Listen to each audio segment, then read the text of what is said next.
All right. May I speak without interruptions, please? Thank you. I don't want to be interrupted because I've been here fighting thanks to Jeff, who helped me tremendously until now. It's delightful to be here. It's not what we're used to, it's not what we were hoping for, but we are here. And particularly for Italians, uh, it, I am here almost by mere chance, shall we say, and I am serious about this. Italians who follow calcio probably have seen Eriksen of the Danish team collapse on during the game, right? Taken to hospital, and eventually Oh, a pacemaker was installed. Okay, so it's neither age nor fitness can help you, although no doubt he will recover more quickly than I do. Last Thursday, it was exactly 4 weeks since I Yeah. have had This my is own my screen. my own pacemaker installed. And She's my on the son phone. had if my son had not I been can here, see her. I'll my come up. son um, my son Mark, who actually saw me fading, called an ambulance and stayed with me and tried to keep me awake and alive until they came. I wouldn't be here to talk to you guys today. Wow. Last Thursday, as I said, at this time pretty much, at 8:30, 9 o'clock, I was having a pacemaker installed. All right, and like I said, thanks to my son Mark, who was here, I'm alive to be with you. So for me, it's particularly thankful time, shall we say? Okay, I'm recovering, and no doubt the Danish gentleman Ericsson, because of his age, will recover far more quickly than I do, and it's taking time. But I'm here. I'm with you, and I look forward to hearing all of you in this wonderful meeting. Okay, so I'm sorry this is not that cheerful, but on the other hand, it is because had Mark not been here, I may not have been able to ever talk to you again. Okay, so on this happy note that I'm here and we are doing it, uh, please start the meeting and I will listen to you. And again, you'll have to forgive me that I move away. I will not share everything in detail because of the fact that this is a house. My son lives here as well, and we need to follow what I need to follow. I just hope that the next time I want to click in, that is tomorrow, I don't have to go to all this rigmarole. But I count on Jeff, who has been an absolute wonder to help me. Okay? So thank you all. I'm here, you're here, and we can say nothing better than that. And take care. well, so good to hear your voice, Laura. And we will work on that problem with your computer, and maybe even as early as this afternoon, set it up so that you can join us by video as well. But Oh no, dear, I don't want video. Are you kidding? I'm not ready for video. I'm well, certainly ready for Zoom, but yeah, no, that's what I mean. Zoom, but with your camera and so on, so we can see you as well as. I don't want to be seen. Okay, well, to present, you're going to need that. We got a few things to work out, and we'll work those out. Okay, whatever. You have yeah. been a wonderful help, Jeff, and I'm sorry about the fact that my old computer, not quite as old as I am, but it doesn't do what your young computer. And it's wonderful that I don't have a cell phone because I couldn't use it now anyway with the pacemaker. Yeah. Okay. So it's landline all the way. Okay, so please let someone else chair. Okay, so I will And be thank you all chairing. for coming. I will be chairing the first session, and I'll give my own welcome to you all. As you know, We were all set to do this in Montreal last year, and Laura and I and Colin and others were working hard to set that up in Concordia University. We were also prepared to do something there again this year, but you know, the coronavirus was one step ahead of us, and all we could do is respond the way we have. And it's terrific that we at least have this way of filling in this interim year before we get back in person next year. I was going to say a few words about the theme of global governance and ecological integrity. And, you know, really, for me, and maybe for all of us, it's a question of just looking around the globe and looking at the challenges. We know there are many. We have an economic system that supports remote sources of land grabbing and resource grabbing. That's how we provision ourselves around the world. We have financial systems that support these big operations around the world that then put various resources into the economic pipeline and allow us to eat, to drive our cars, to do all these things. So it's a very system-based problem, and we need system-based solutions. And solutions with ecological integrity, but also social integrity at the social ecological integrity at the core. That's what we're here to talk about. That's what we have, a really nice lineup of talks to work off of. And it's great that we're finally here doing that. I guess I also think I always look for those little seeds of hope. And some of the ones that I see are things like the new approach to governance of the Whanganui River, where the Maori indigenous people there worked out an agreement with the settler colonial government to put some elements of the worldview of the Maori. And we know those worldviews have many lessons to teach us about global governance and local governance. But it put those elements of the Maori worldview, things like we are the river and the river is us, at the center of decision making, not only of the Maori, but everybody who's using the river. So we will see what happens. But that's a model that could lead us to a better path towards a more mutually enhancing human-earth relationship. And it's a model that's happening in other parts of the world as well.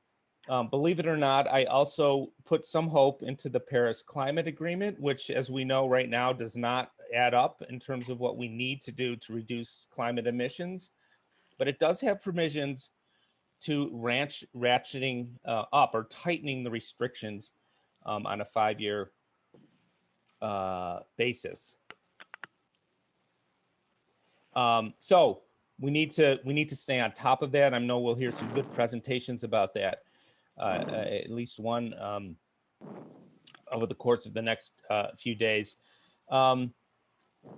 You all, I think, have your own repositories of hope, and I think for me it's important because I do vacillate between hope and despair in the current situation. For us to at least share not only the challenges but the things we're hopeful about. I'm going to go ahead and start this first session. We have a good long break between 11 and 2. So maybe that allows us today a little time to push past 11 because we're starting a bit late. That will give all of the presenters this morning, if everybody shows up at least. If we need that time, we can maybe go a little bit past 11 to give everybody the full half hour. And Jeff, as long as you give me enough time, I really don't.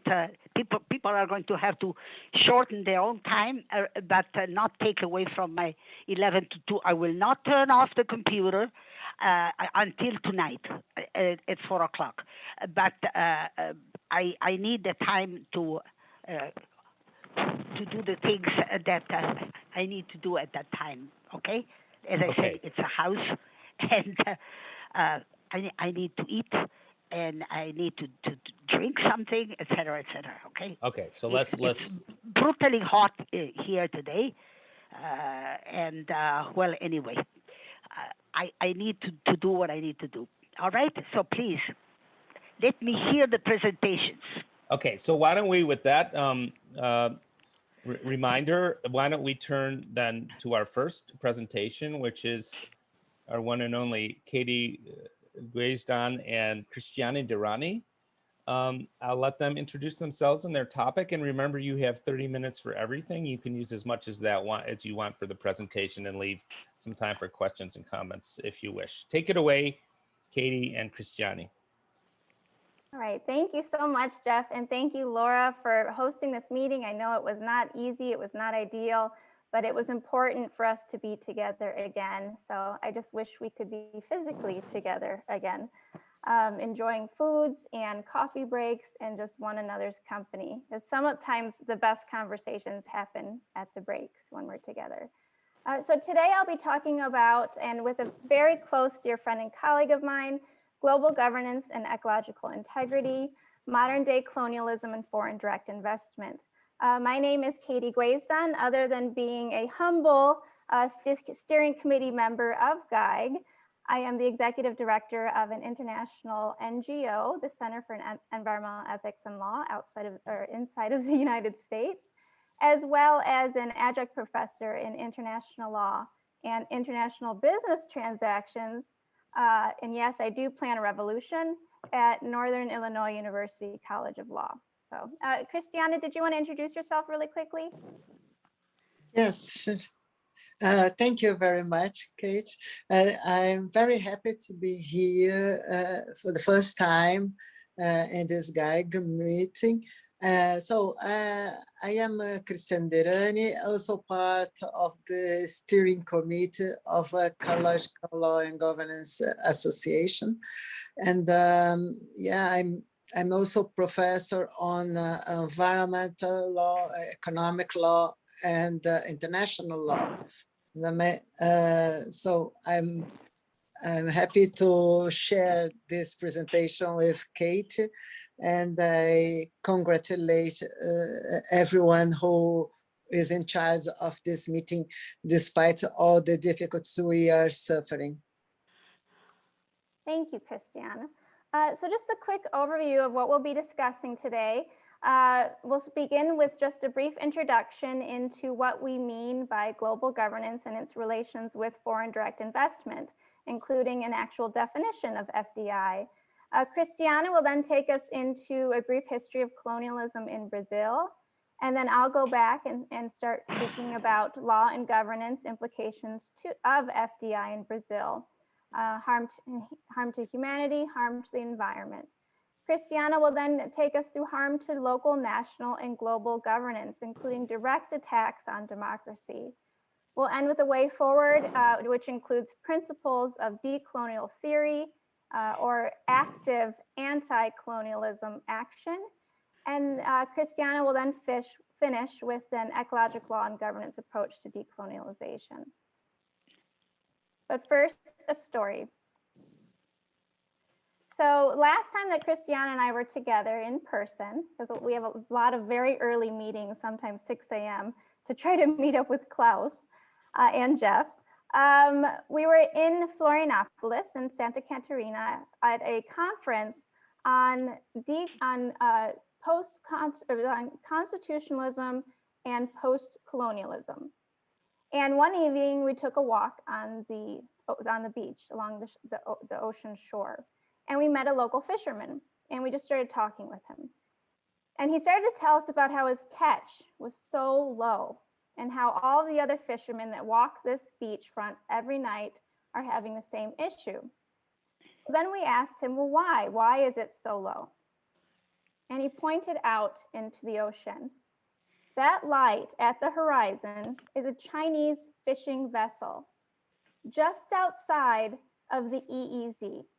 So this is not even an example of an abuse due to legal fishing or a legal fishing agreement, but it is the impacts and the existence of illegal fishing just outside the coast of these waters.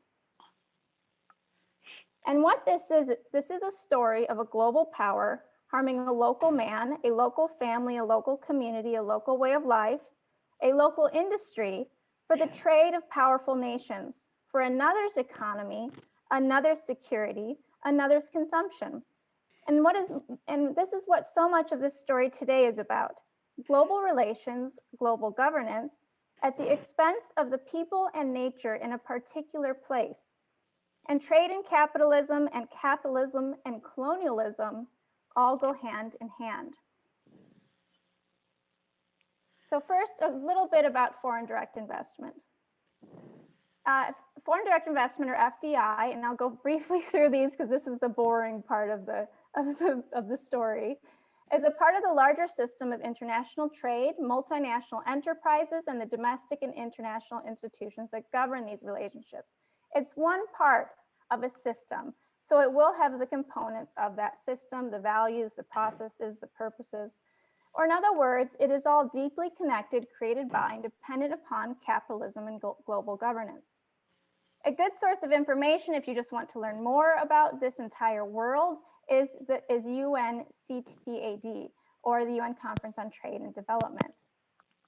FDI is defined as an investment reflecting a lasting interest and control by a foreign direct investor resident in one economy in an enterprise resident in another economy. FDI inflows, and that's the words you'll hear a lot, inflows and outflows in this world, comprise capital provided by a foreign direct investor to a foreign affiliate, or capital received by a foreign direct investor from a foreign affiliate. FDI outflows represent the same flows from the perspective of the other economy. So the main purposes for FDI follow the main purposes of really any economic relationship. Economic development and to foster additional economic relationships. Rarely do you just see foreign direct investment. You see trade agreements, you see bilateral treaties, you see all this, like a whole bundle. You'll see public statements and support, like of governance, of support of each other. It's an entire bundle that comes with this relationship.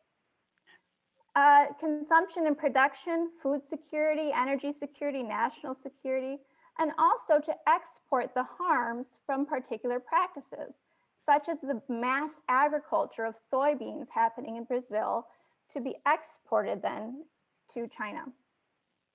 It's also about geopolitical positioning or power and multinational security alliances. These entanglements are what put these nations together for their own security and their own expansion even. And the results of FDI are the same as we see with any component of capitalism. Power imbalances, political power within and between nations, the predation on the poor or corrupt governments with weaker regulations. Dual economies means that you have two economies in a nation doing the different things. You have one of extreme poverty and one of extreme wealth. And of course, economic inequality. Reliance, and then that host nation can become reliant on that foreign investor nation, only creating soybean. So if all of a sudden that entity disappeared, they wouldn't have anywhere to go. It creates a dependent relationship. Gross human rights violations, child labor, slavery, genocide, land grabs, illegal logging, massive environmental harms. And of course, all these are all connected. Poisoning of air, water, soils, overfishing, illegal logging, land grabs. Crime, you have corruption, you even have murder. A few years ago, Shauna spoke on the murder of environmental defenders. This is because of these investors and developments. Fraying of or I should say it's because of the money tied to those. Fraying of democratic principles with a strengthening of authoritarian principles. Its purpose, its results together, we see that FDI is nothing more than a continuation of the colonial system. It's a method of commodification and objectification of life, genocide, enslavement, pillage of life and land, denials, destruction of culture and knowledge, humanity, spirituality, cosmo-existence. It's the expansion of corporations backed by government armies into foreign areas with subsequent expropriation of land and resources. It uses fear and power and violence. That's the same language of fascist governance. And the result is harm, discrimination, death. In past papers, I've talked a lot about biophilia. Today, I'll be talking about necrophilia, or the love of death. I need to move my, excuse me, to move my screen so I can see the quote. Alexander von Humboldt stated that barbarity is the same in all ages, when men can indulge their passions without restraint, and when governments tolerate an order of things contrary to the laws of nature, and consequently to the welfare of society. So from the roots of colonialism and slavery, we seek a better way forward, not understanding that the same values and systems that defend barbarity and inhumanity still exist today. Our presentation seeks to highlight the harms of FDI to state and global governance, to humans and nature, and argue that its methodology, purpose, and principles, along with much of international trade and capitalism, is nothing more than modern day colonialism. A bit evolved, a bit better hidden. Easier to flourish within authoritarianism, certainly, but also a central part of Western democracies. In particular, we'll focus on the relationship between China and Brazil and how through a veil of economic development, you find economic exploitation. Through a veil of democratic global trade and free market, you find imperialistic, authoritarian, and enslaving decision-making. Through a veil of the betterment of the Brazilian people and Brazil, you will find direct harm to their lives and livelihoods, and particularly to the most vulnerable, to indigenous peoples and minorities. You find direct harm to the environment, to the lungs of the earth, the Amazon forest, and the kidneys of the planet, the Pantanal. Through this veil of modern international relations, trade, and development, you find colonialism. These are the same seeds of power, economy, racism, and exploitation that were planted centuries ago. So we must ask ourselves, has colonialism returned to Brazil, or has it never left?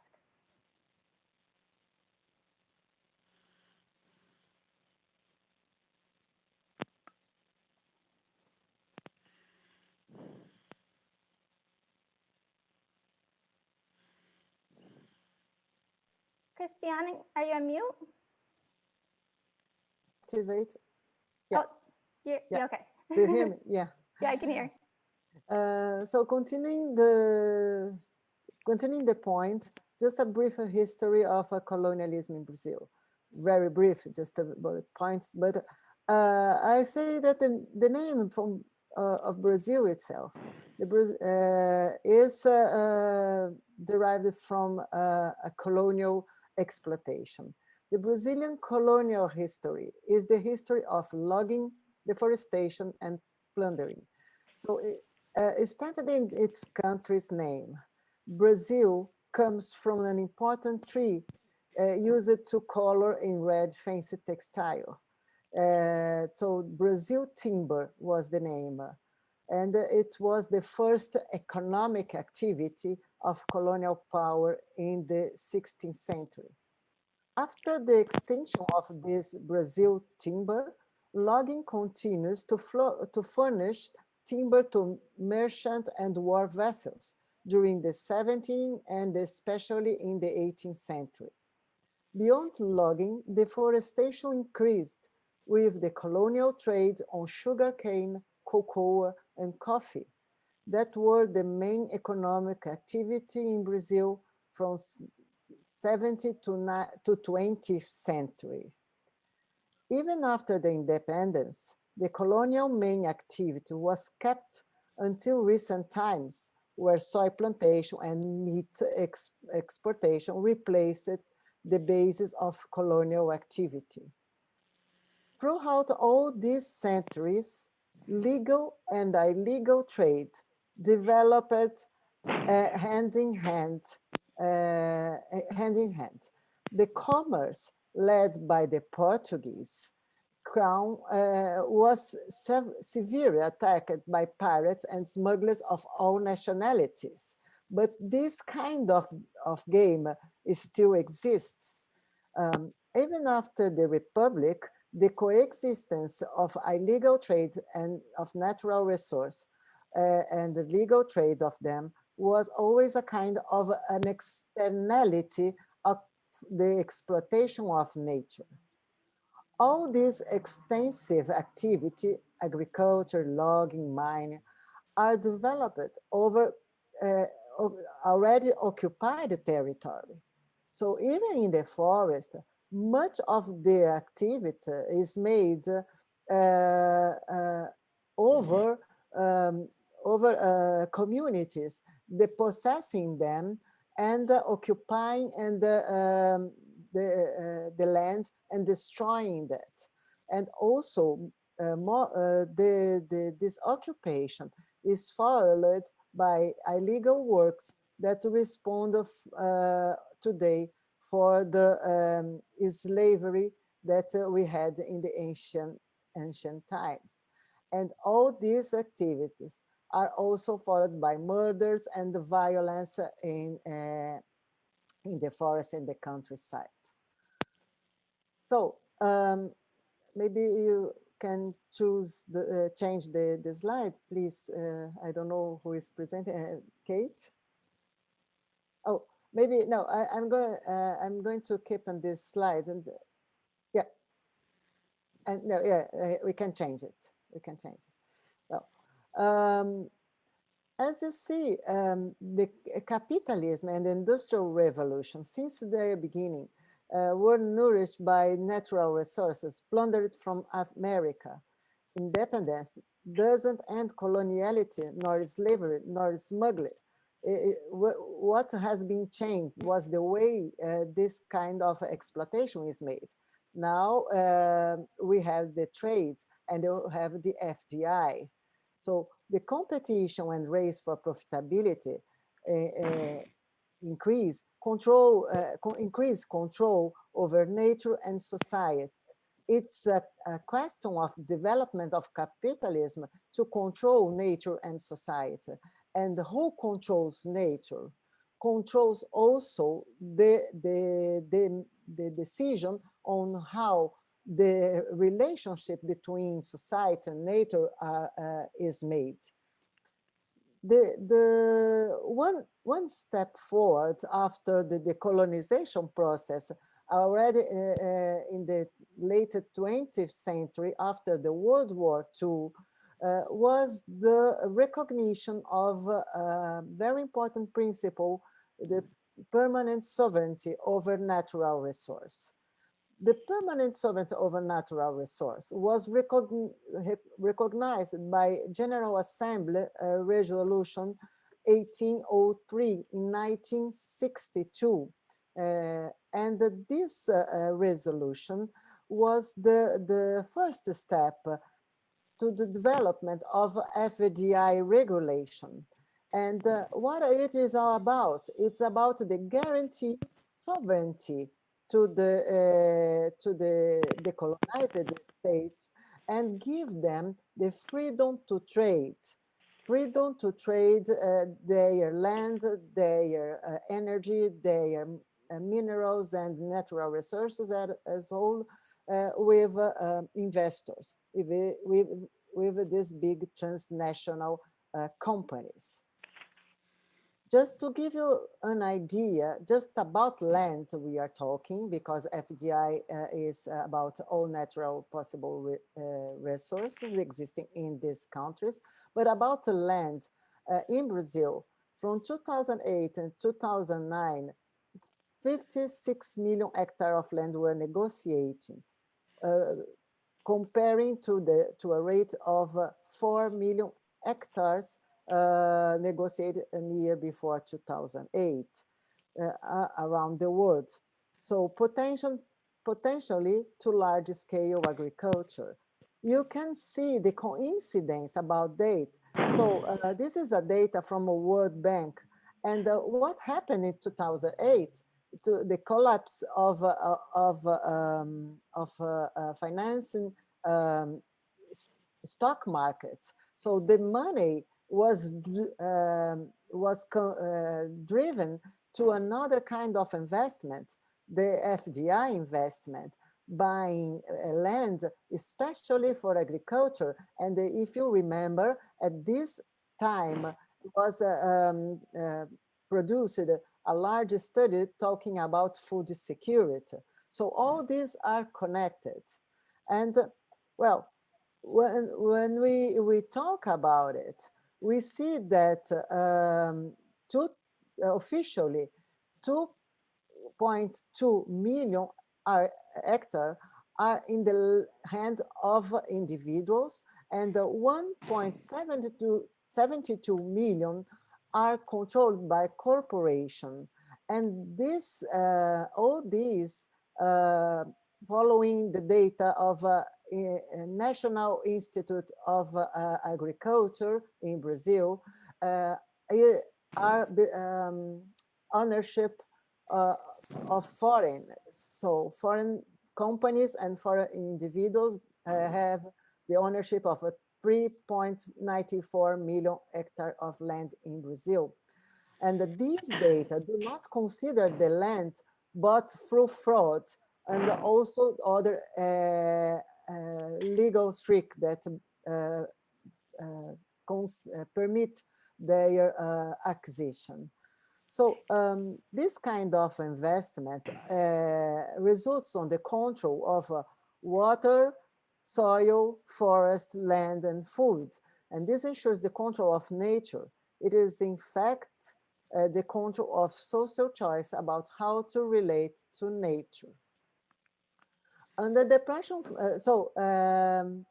the acquisition all this acquisition is led, in conclusion, by financing capitalism and has one of its anchors in this possession, talking with David Harvey.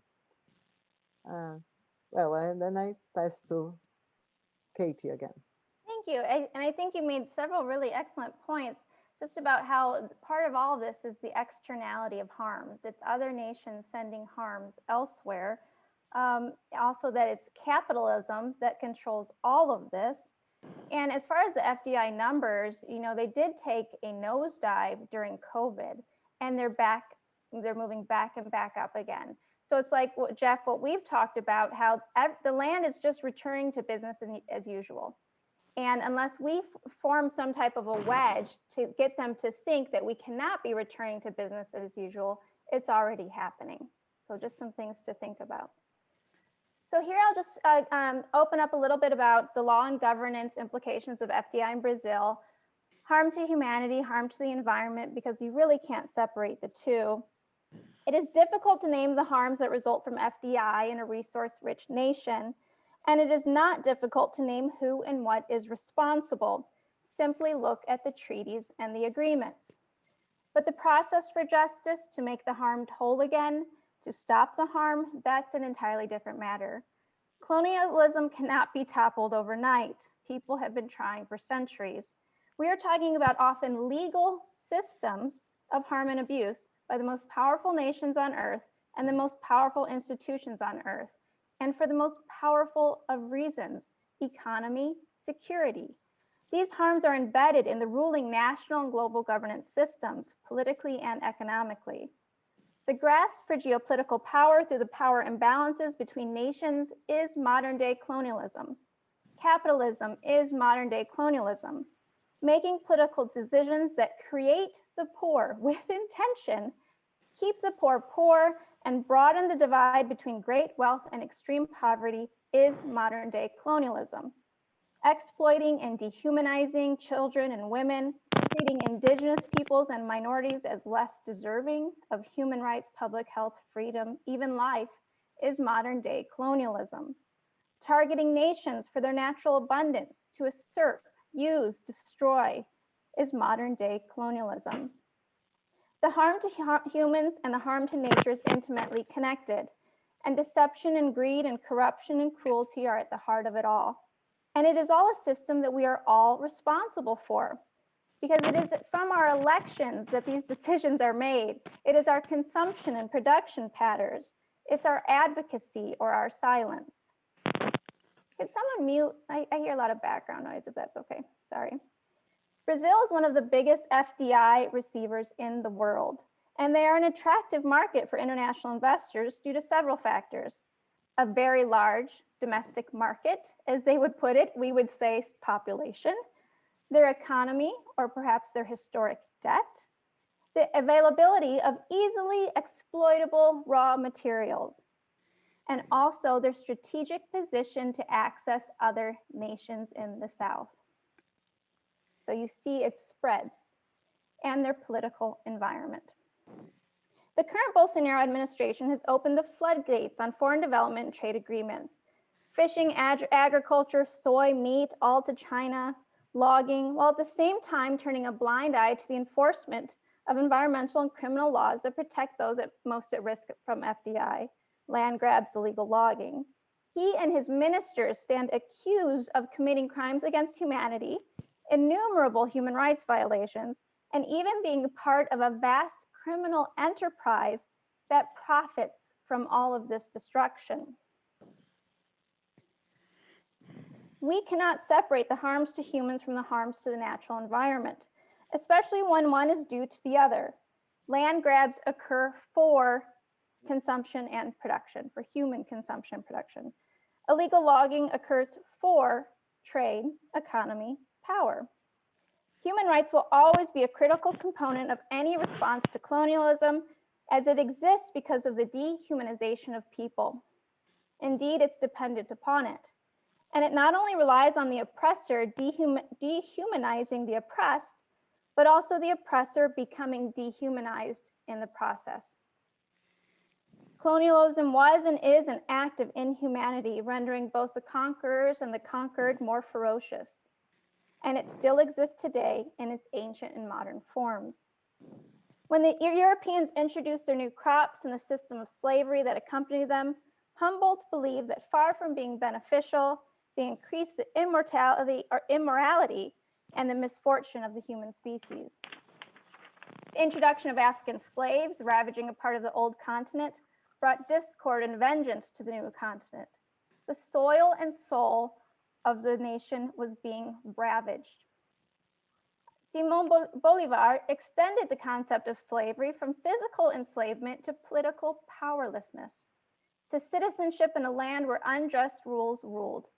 People are slaves when the government, by its essence or through its vices, trample and usurp the rights of the citizen or the subject. And Paulo Freire believed that the oppressed have been destroyed precisely because they have been reduced to these things. Colonialism is the commodification of nature and people, and so is capitalism. But he argued, the oppressed who have been shaped by the death-affirming climate of oppression must find through that struggle the way to life-affirming humanization. And it can be done. The human rights bodies are there if the political will is present. Jean-Paul Sartre argued that since they are not human, the UDHR, the Universal Declaration of Human Rights, does not apply to them. Since they have no rights, they are abandoned without protection to the inhuman forces of nature, to the iron laws of economics. FDI, trade, multinational, and corporations are nothing more than relationships solidified into contracts, agreements, and the exchange of money, capital, and promises. And of course, all ruled by capitalism.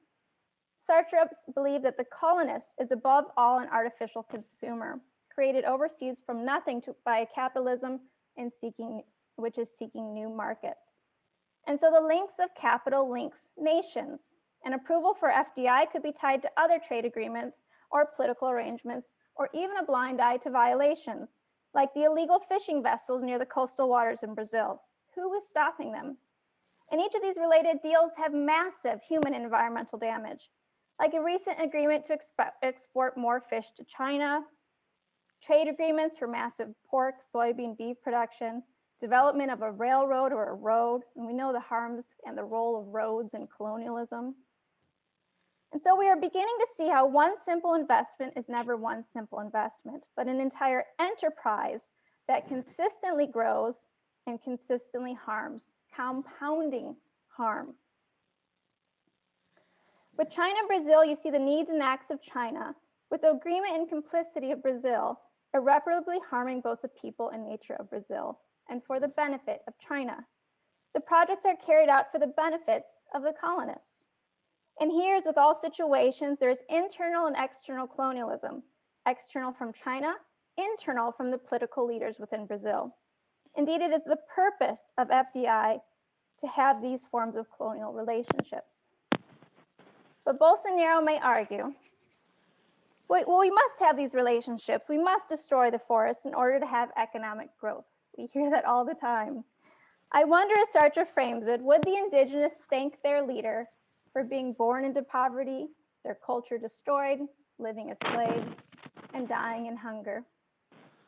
He rightly points out it's impossible to begin with economic transformations, that economics will save us all, because the poverty and the despair are the point. In other words, the poverty is intentionally created by those in power. Right now, there are a few ICC cases, the International Criminal Court. I know I have about two minutes left. There are cases filed at the International Criminal Court against Bolsonaro for crimes against humanity, for even ecocide, for killings and persecution of indigenous peoples. And those will all be unpacked in the article itself, but just be aware that they're there. There are laws on the books, and he is just not enforcing them.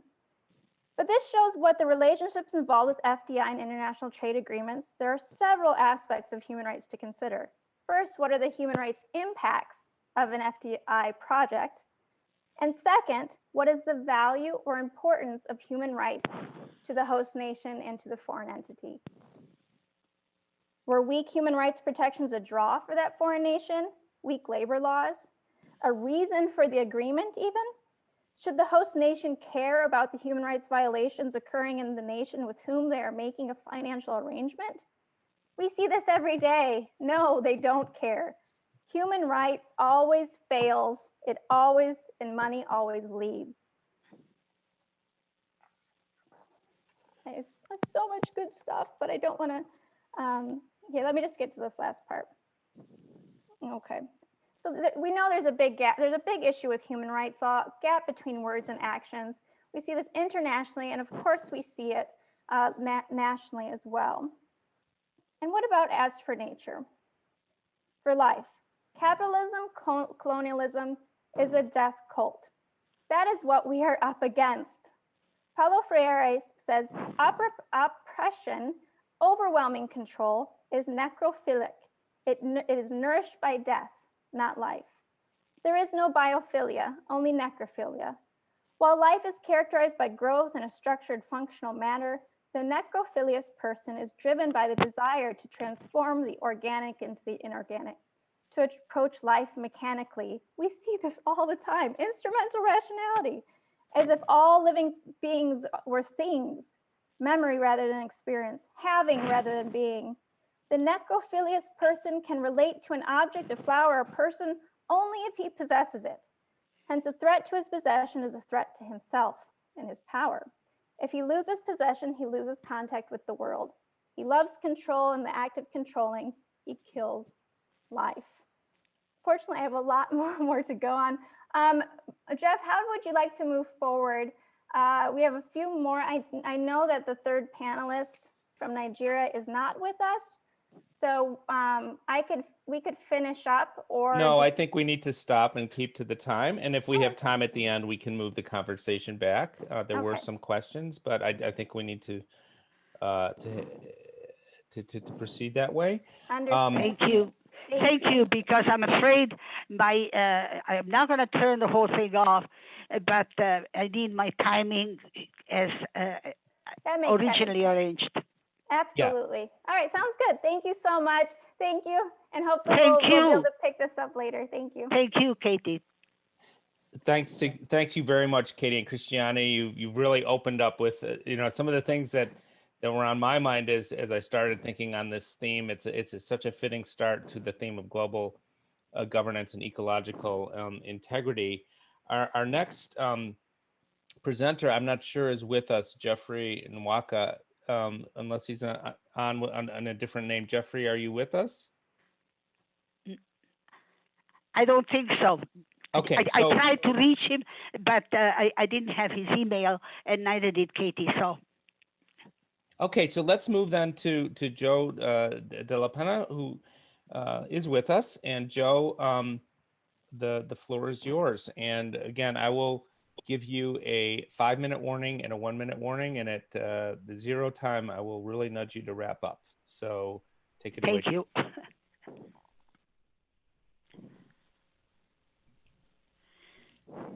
We're not hearing you, Joe. Just unmute yourself, please. And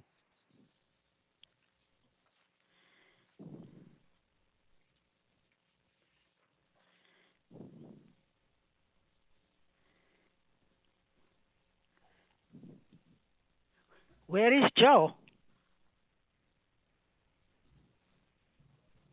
he needs to unmute. Joe, you need to unmute yourself. Just to give me permission. There we are. And Good. I'm going, as usual, I'm going to give you a PowerPoint. Here we go. Let me get this set up and running.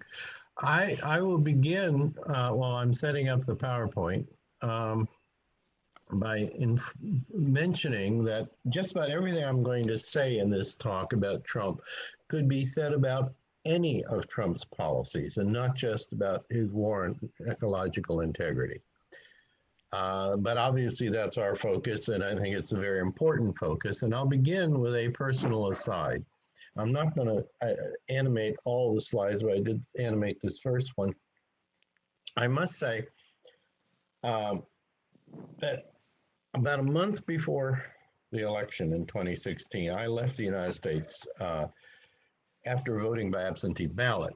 Now, no one, certainly not me, but no one, not even Trump himself, expected Trump to win. The week or 10 days before the election, Trump was going around talking about fraud, about how he was going to be denied the presidency through fraud, the very same game that 4 years later he did play, which was a clear signal that he did not expect to win. But surprisingly enough, he did. Now, I was teaching for the semester at Shandong University in Jinan, China. But I was able to watch the election returns on CNN thanks to my trusty VPN, because CNN is blocked in China. And so the early returns favored Hillary, and I went off to class feeling happy. This is going to turn out the way I expected. 2 hours later, I returned from class, turned on my computer, and you know what I found. I couldn't believe it at first. A lot of other people couldn't believe it at first, but we were stuck because of the peculiarities of the American electoral structure with 4 years of Trump in the White House. He did not win the election, in my view, because he lost by 2 million votes. Hello? Where are you, Joe? I don't hear you. Can everybody hear me? Other people can hear me. I can't I explain can. to you. Yes, I can. I can. Everyone else can hear me. I cannot explain why you cannot. Laura, I'm sorry about that, but someone else is going to have to solve that problem. Now, like many others, because I did not take Trump seriously as a potential candidate, I had not actually focused on the kind of policies he would implement, particularly regarding the environment. Of course, I knew he was a loud and narcissistic bully. And no doubts that he was conservative and a racist, but that didn't tell me what he would do about the environment. We did not expect him to embark on a program of utterly dismantling the government and our international alliances, which is what he did from the beginning. The man ultimately was the incarnation, if you will, of resentment against the ruling system, shall we say. He actually had said very little about his probable policies on the environment during the election. He spoke a lot about the border. He spoke a lot about, and not always very subtly, about race and about strengthening the power of the government against the press and so on and so forth. He said almost nothing about the environment. Now, as it turned out, the curse and the salvation of his governance was his laziness, his inattention to detail, and his inability or unwillingness to follow through, which of course grew out of his laziness and inattention to detail. And I'll talk about the more specifics of that in a moment. His mishandling of the government across the board, there are very few, if any, decisions he made that I would approve of. Some people say I suffer from Trump derangement syndrome, but I don't think so. But it applied in full force to the environment. It became obvious almost immediately when he entered the White House that he was only concerned about two variables in selecting officials, that they would be sycophants, praising what a great person he was, what a great president he was, et cetera, whether he did anything or not. And that those persons would be hostile to the very government agencies he was appointing them to administer. Their function was to dismantle the agencies of government. Now, the initial staffing decision set the tone for 4 years. When these people were driven from office because of personal and political corruption, I'll come back to that thought in a moment, they were replaced by similar nobodies. He appointed the two most important regarding the environment were Scott Pruitt, who was appointed to head the Environmental Protection Agency, and Ryan Zinke, who was appointed as Secretary of the Interior.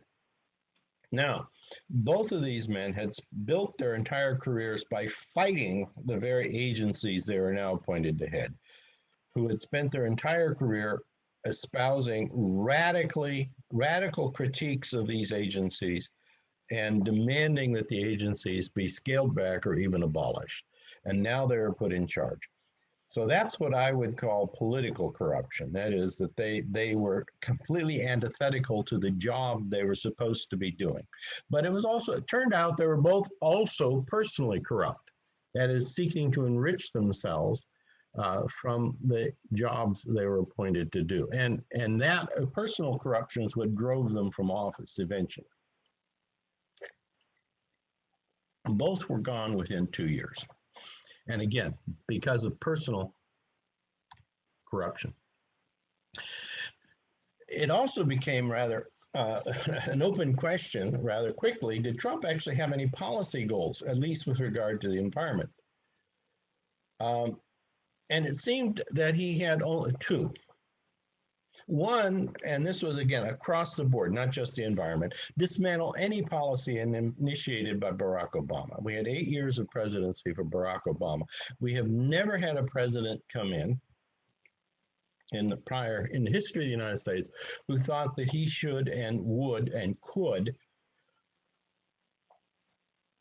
disavow and repudiate all the policies of the previous administration by a stroke of the pen through an executive order. And secondly, and his goal, and again, across the board, not just the environment, but certainly the environment, was anything linked to Barack Obama. He had a visceral hatred of Barack Obama. By the way, any one of these slides I could talk about for 2 hours, but I'm rushing through them. He had a visceral hatred of Barack Obama. There were personal reasons for that. And so he set about to repudiate and repeal everything Obama did, and with more success, I'm afraid, than we had expected. Second goal, it turned out, again, he hadn't talked about any of this before he entered the White House, was wholesale repeal of regulations by every government agency, including the Environmental Protection Agency and the Secretary of the Interior. He openly said, we didn't need these regulations because we could trust business to do what is best for their customers. We thought we had plenty of evidence that that was not always true. But apparently in his mind, it is always true.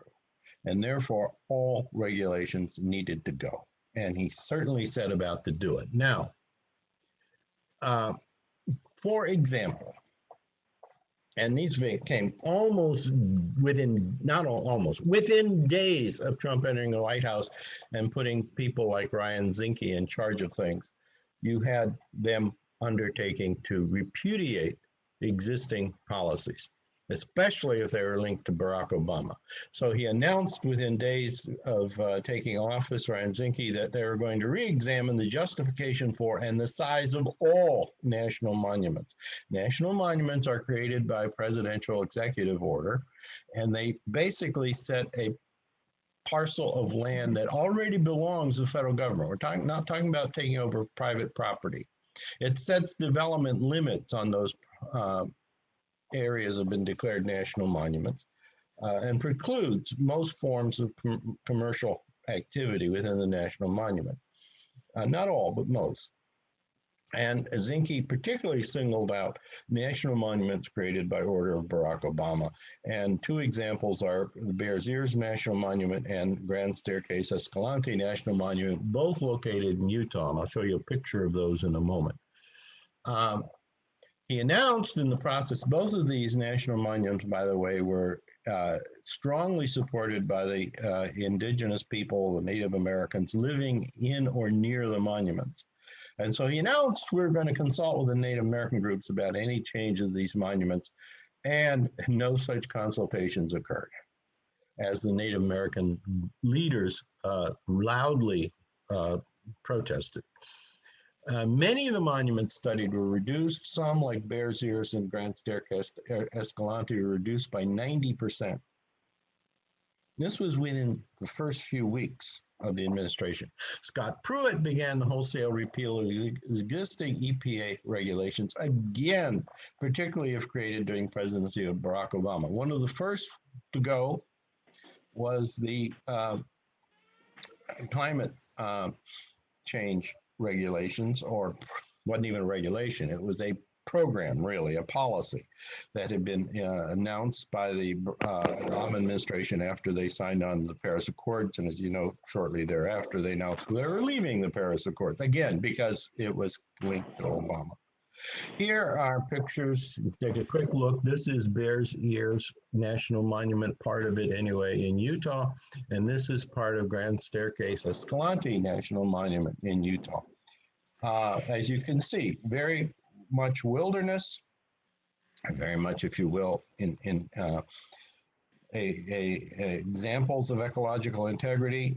No doubt there could be mineral resources or of one sort or another under those under the ground. There's not much else in these areas that could be commercially exploited, but you know, let's go ahead and rip up the ground. Now, in 4 years of the Trump in control of things, 112 total environmental regulations or policies were overturned, or at least 98 of them overturned, 14 in progress. Now, as you can guess, the 14 where the process was not complete on January 20th, 2021, immediately stopped. Reversing the others, not so easy. And it covered the full range: air pollution, drilling, infrastructure and planning. I'll give you some more specific examples in a moment. Animals, water pollution, everything to do with ecological integrity was under attack during those 4 years. No question about it. And here are some samples. The most famous one, of course, noted around the world, was quitting the Paris Climate Accord and weakening limits on carbon dioxide emissions and other greenhouse gas emissions in the United States. Weakening or eliminating. They removed protection from more than half of the nation's wetlands. They redefined what made wetlands part of the technical legal term as waters of the United States. And if they're not waters of the United States, at least the federal law doesn't protect them. Whether they're protected at state level, obviously, is a question of state law in the United States system. But remove federal protection. More than half of the wetlands in the United States. Revoked regulations on mercury emissions. After all, who cares if some children in poor people's neighborhoods get poisoned by the air they breathe? Not a problem. Besides, businesses will take care of it. They don't want to kill their own customers, do they? and canceled requirements for reporting on methane emissions. This is a serious problem in a number of industries, not least of which is in fracking, emitting methane from the ground, which of course is a more powerful greenhouse gas than carbon dioxide. Just don't even report it. We don't know what's happening. Limiting wildlife protections. They changed the way the Migratory Bird Act is interpreted, for example. They refused to list new endangered species and lifted the listing of other endangered species. Authorized fossil, it's a depressing list, I know. Authorized fossil fuel leases on formally protected lands. That's one of the things they did when they reduced those national monuments, is say, well, we can lease these lands. For fossil fuel, mostly for oil, but some for fracking. Biggest debate was on the one that got the most press was on the North Slope of Alaska, but plenty of other places around the country too. Weakened water pollution discharge regulations. Come on, you don't care whether the water you drink is safe or not, right? You don't mind. You're willing to pay extra money to get bottled water, which also might not be safe because it's not going to be regulated either.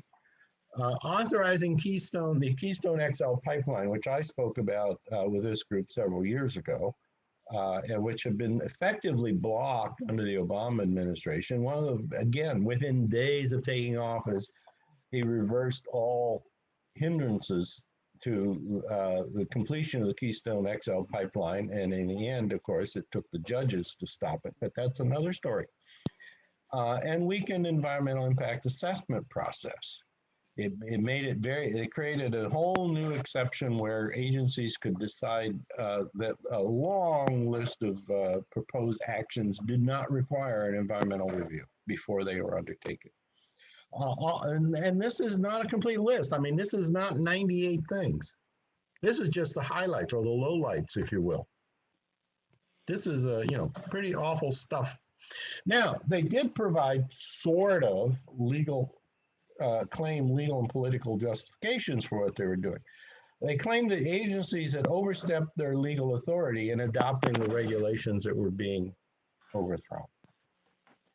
Now, you should note that these claims of authority and often the regulations themselves have been in place for decades as the correct interpretation of the statutes and without serious challenge. And suddenly they said, oh, wait a minute, for the last 40 years, we didn't realize the Clean Water Act didn't do this. We just went, we were acting incorrectly for 40 years without realizing it, of course. Only these newcomers know the true story. By the way, well, we'll talk about the newcomers again in a minute. And of course, the second, more political justification was a claim that the various regulations were killing jobs. If you don't build a Keystone XL pipeline, you're killing 10,000 jobs. Now, those are construction jobs, but would last at best about 2 years, and after that, they're gone. And you know how many jobs Keystone XL pipeline would create? 50. I mean, permanent jobs, right? I mean, this is kind of example. But they said they're killing jobs for nebulous environmental gains. There's no real gain to society or to people from protecting the environment, right? And this, of course, was built up into an overall challenge to the way cost-benefit analyses were being done. We're gonna eliminate all these benefits from nebulous environmental gains, and we're going to invent costs in the form of job loss, fictional job losses on the other side. I've already alluded to the claim that the marketplace would solve all problems. We don't need these regulations. The marketplace will take care of it. I mean, if you kill your customers, you'll be out of business. So you can't do that, right? We know they don't do that. And arguments were often employed with utter inconsistency. That is, an argument was made over here to justify overturning another regulation was rejected over there because they want to overturn a different regulation. There's no consistency in how they applied these arguments at all. It doesn't, by the way, bother the Trumpistas. They worship whatever the Trump administration does. Well, what are the effects of these rollbacks, these highly touted rollbacks? Very few, if any, jobs were created. In fact, although they They claim that lots of jobs were created. They were hard to point to any actual jobs. There was a significant increase in greenhouse gas emissions until the pandemic shut down industry. And even the pandemic didn't slow the growth of greenhouse gases as much as you might expect, but it did slow it a bit. But until then, the trajectory was dramatically upwards. Thousands, according to the public health agencies, and we know you can't trust them. You know, Dr. Fauci is an anti-Trump conspirator, as you know. According to the public health agencies, thousands of extra deaths annually from air and water pollution. And some endangered species are either disappearing or close to disappearing. I'm just going to show you one. Monarch butterflies. Monarch butterflies, this didn't all happen under Trump, of course, but his policies accelerated it. And they say between 2000 and 2020, the monarch butterfly population has declined by 90%. Now you can see, you know, the little girl there is very cute, and it gives you an idea of how big the monarch butterflies are. They are not that big, but they're at least a poster child kind of species because they lead a remarkable life. They're like in spring and summer and early fall, they're like any other butterfly. They lay their eggs, eggs hatch as caterpillars. They eat milkweed plants. Leaves of milkweed plants. That's the only thing the caterpillars eat. And then they go into cocoon and they become a butterfly and they lay eggs. And the total lifespan from egg to egg is about 4 or 5 weeks, literally 4 or 5 weeks. And another generation comes along and another and another. Then a most remarkable thing happens in September. They're in the northwest of the United States and British Columbia, and they're on the east coast from Pennsylvania up to Quebec, right? The generations born in September lives for about 6 or 7 months, not 2 or 3 weeks, right? And it flies, believe it or not, all the way on the east coast of the United States and Canada, all the way to Mexico. And on the west coast, British Columbia and northwest United States, it flies to Central California coast. And they live in trees during that winter. Their metabolism slows and they just literally hang on the tree branches, which is what this picture shows, until the spring when they can fly far enough north to lay their eggs to start the first generation over again. It's a very remarkable transformation. And I don't know anyone can fully understand how it happens, but this is now seriously endangered. All right, now Trump apparently thought that being president of the United States was like being president of a company. That is, if I make a decision, everybody has to obey, no questions asked. Well, of course, it doesn't work that way in the United States and any other democratic country. Being president is an important position, it has a lot of power and influence, but it is not a dictator. He sought to do everything by executive order. He didn't want to go through the hard job of persuading Congress, and in many cases, he would not have been able to get laws through Congress. But he just ignored it. I'll sign an executive order. I'll order the administration, the government, to do what I want. And he didn't bother to follow legally required procedures. The United States has a statute called the Administrative Procedure Act for federal agencies. Every state has an equivalent statute, by the way, if you're dealing with a state regulation or law, which requires executive agencies or administrative agencies to follow rather detailed and specific and exacting procedures in repealing an old regulation or adopting a new one. Couldn't be bothered in any of that. I'm the president. If I say so, that's it. He saw lawyers as operatives whose own function was to carry out his orders. He did not see them as lawyers as persons who should guide rulemaking and implementation, which is, of course, the way most lawyers see themselves, for better or for worse. And so he ignored lawyers. He put in place in key positions throughout the administration, not just the high profile persons who were hostile and trying to dismantle agencies, but very young people, sometimes with law degrees, very often without, who did not know anything about what they were doing as far as legal procedures go, and who simply ignored the advice of the lawyers who said, you can't do it that way. If you want to do this, it takes about 2 years. I want to do it today. I'm not going to wait. And so they announced these policies, and one of them being here, we're going to ignore or curtail the influence of science. And again, across the board, we're familiar with the debates about pandemic, but it was start to finish anything on the environment. The scientists said this is so, thus and so, didn't matter with the people making the decisions in the agencies. As a result, new regulations came out that were vulnerable to legal challenge, and there was massive resistance to Trump's changes. Now, resistance is derided as the deep state. Some of us would like to think of it as not the deep state, but the rule of law. But Trump had and his minions had no concern about the rule of law.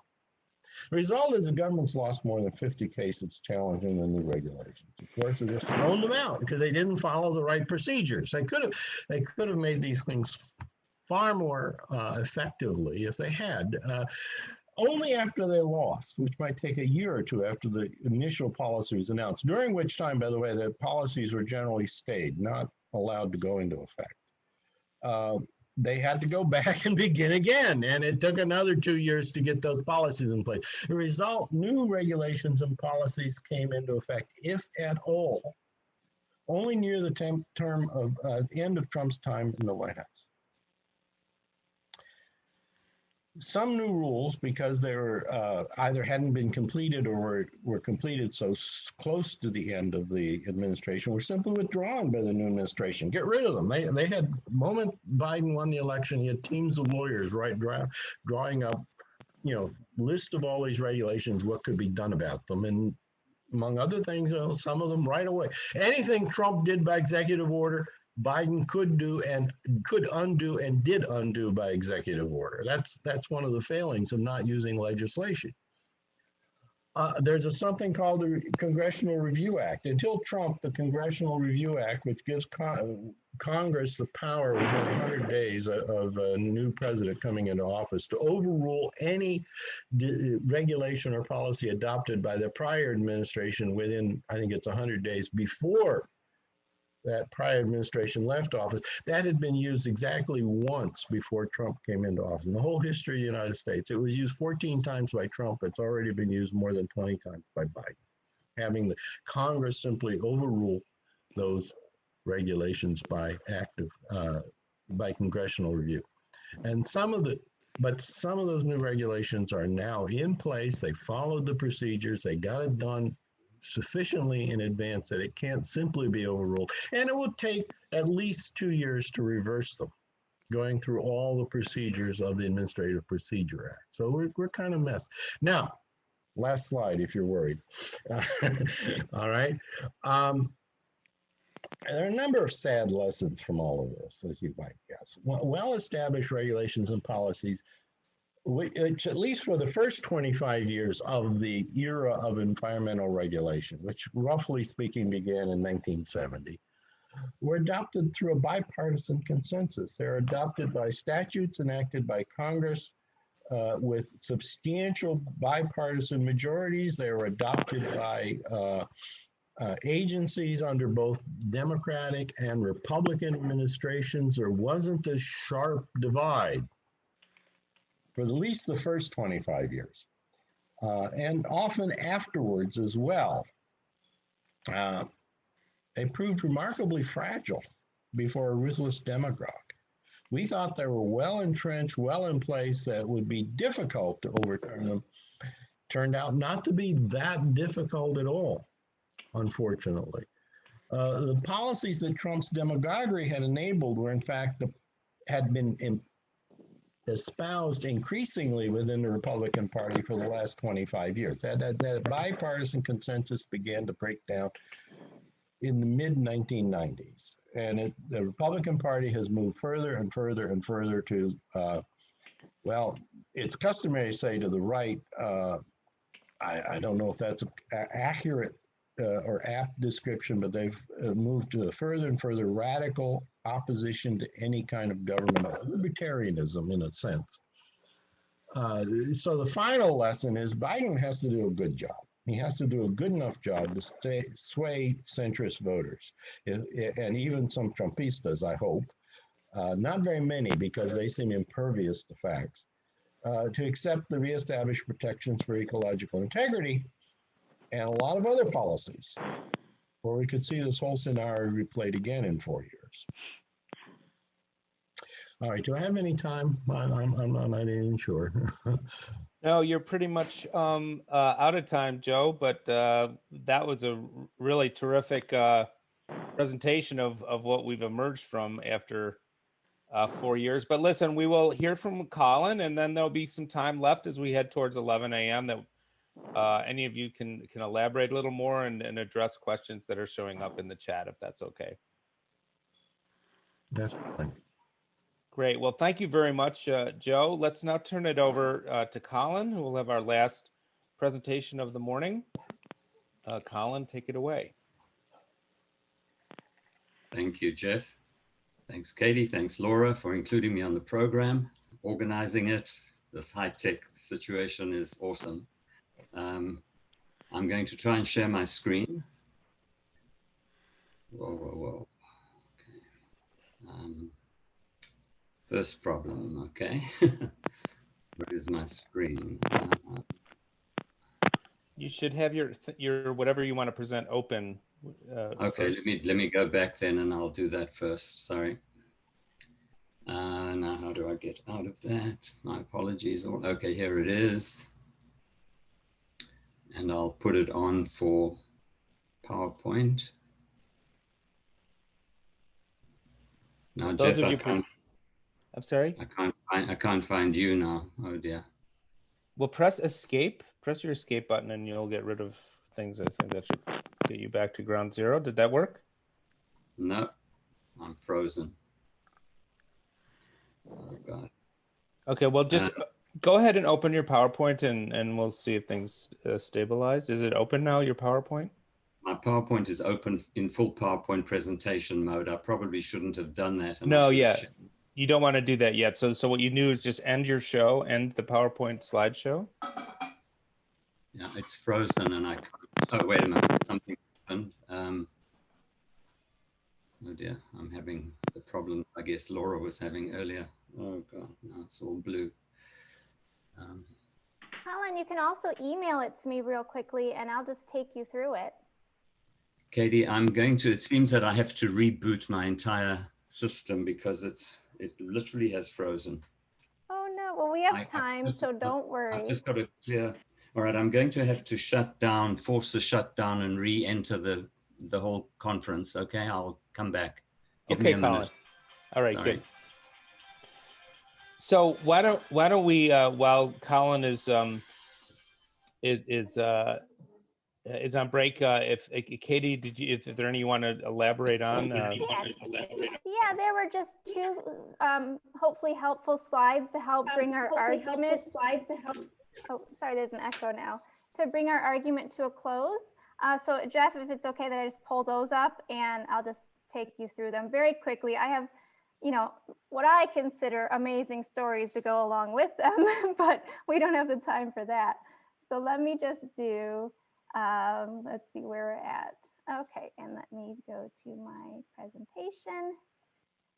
So Christiana, what I was going to do is just go to our way forward with the time remaining. And then if we have even more time, we can go back into, here we go, the direct threats to local, national, global governance.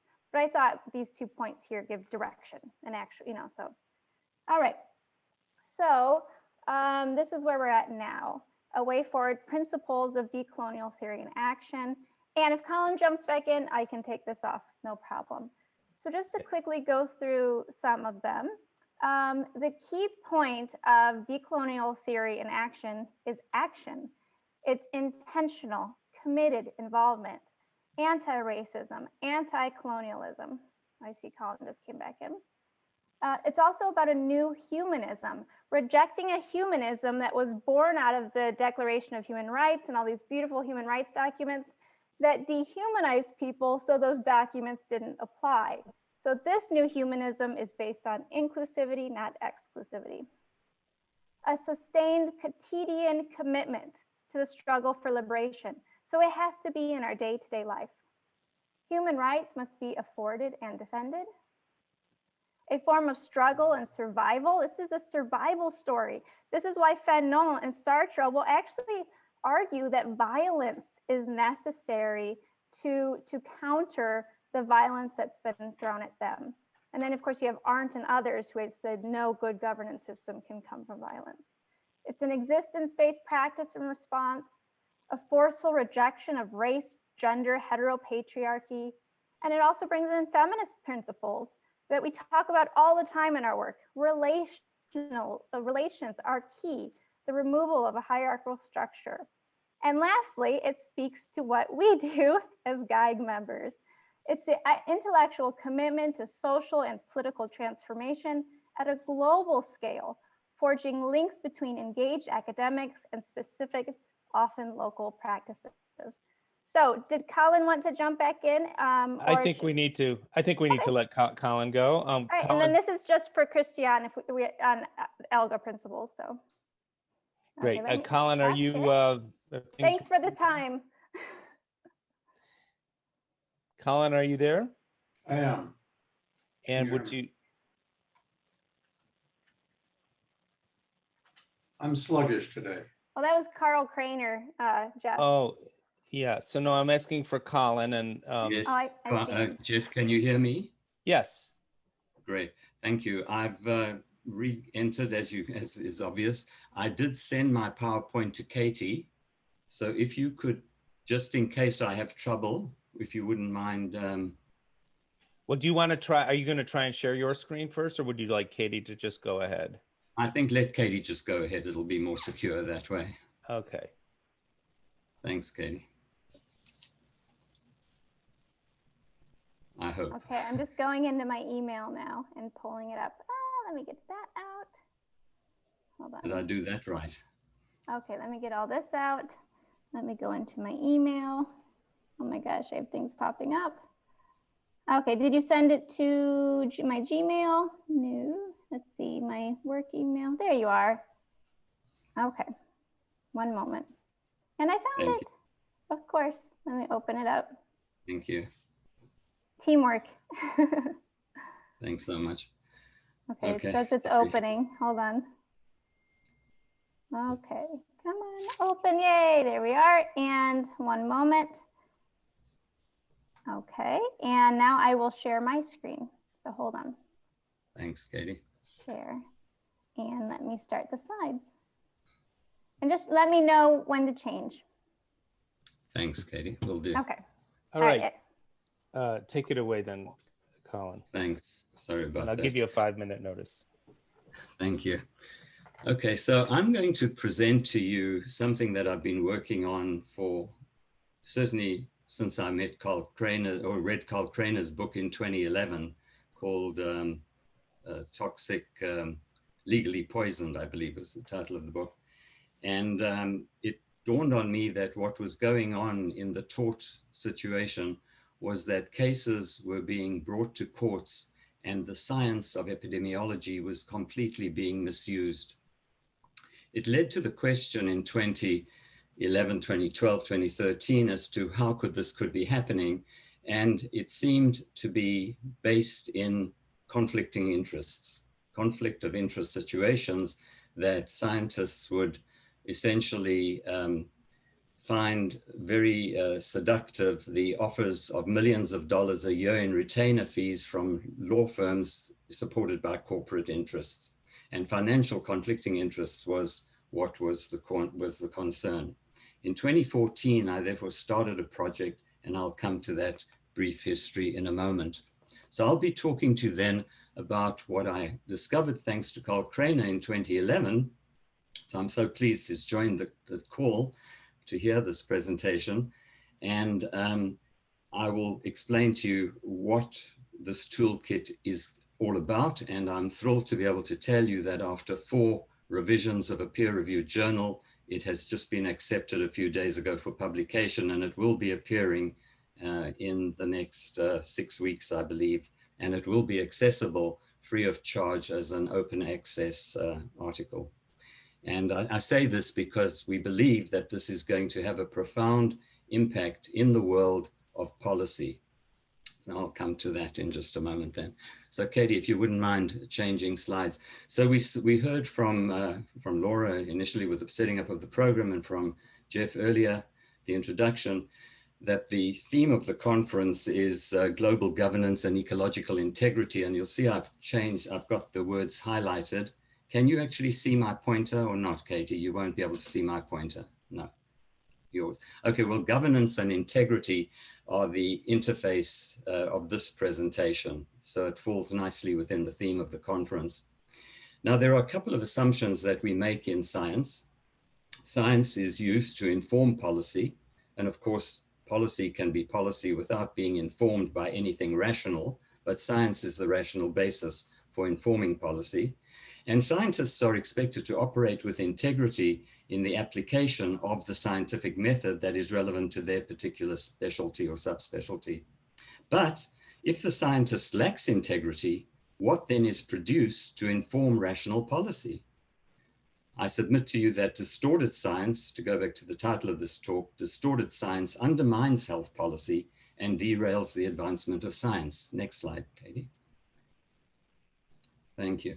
So for the benefit of everybody who is not remembering what epidemiology is, we study populations. The word is from Greek, epidemos, on populations, the science of studying health in populations. It's an applied interventionist science. We study diseases where they occur, what causes them, and how to prevent them. And we use the knowledge derived from that as evidence, not only for discovery purposes, but also to intervene to maintain and improve the health of communities and the public and the world at large. And by virtue of their focus on protecting the public's health, epidemiologists as a profession are expected to serve the public with the public interest trumping all others. Sorry to use the word trumping after that talk from Joe, but there it is. Next slide, please. Now, many of you may remember, and there are chapters in various books since about 2013, 2014, maybe even earlier when I was first involved with the International Network for Epidemiology and Policy. Many of you may remember it was called the International Joint Policy Committee of the Societies of Epidemiology at the time that chapters were published and papers were presented at these meetings. But in 2014, I got involved in a project, or I put forward the proposal for this organization to take on the topic of conflict of interest. So what is the International Network for Epidemiology and Policy? Just to remind you all, the byline of the organization is integrity, equity, and evidence in policies impacting health.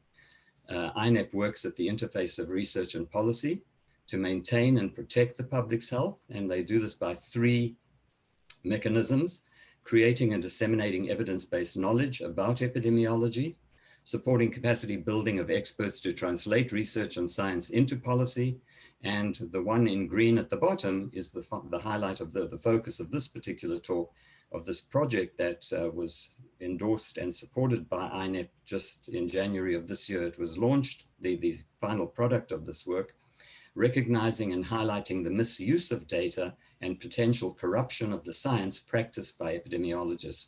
Next slide, please. So INEP approved in 2014 that this topic of conflict of interest and disclosure in epidemiology be undertaken. We all agree in epidemiology, as was seen when this project was ultimately completed last year in September, it was unanimously endorsed by the organization. And by the time the endorsements came in, it took till the end of the year, but on January the 5th, 2021, it was actually uploaded to the website of INEP and it was launched. Next slide, please, Katie. Now, it's on the shoulders of others that we stand, and INEP's position statement, as I mentioned, was started in 2014. It was written by myself with 9 co-authors, 8 contributors, and 6 external reviewers. It was adapted from the work of several other professional organizations. I might add, as we delay advancing our discipline and moving projects forward, other people are doing science, and it was actually fortuitous that it was delayed from 2014 to 2020 before it really got resurrected because of other demands on my time with regard to that organization. And it was on the basis of what other organizations had done that I was able to expedite the completion of the project. It was unanimously approved, as I mentioned, in September of 2020, and it exceeded its required member organization endorsement threshold on the 24th of December and was launched in January. Katie, next slide, please. Katie, next slide. Is it frozen? I just switched it. Right now it says how and why conflict of interest. Oh, thank you. Thank you. It's just popped up on my screen. Thank you. Okay. Well, I have a hard copy in front of me. Should anything go Yeah, wrong, okay, good. the old-fashioned way, hard copy. Okay, so what is conflict of interest then? If a scientist has a vested interest in how truth is presented, they can distort the truth. Especially in applied sciences, it is easy to manipulate the method of the discipline to distort truth. A scientist with a conflict may have his or her objectivity compromised. What drives conflict of interest? Well, a scientist's vested interests, which could include benefiting financially, promotions, prestige, and the like. Next slide, please.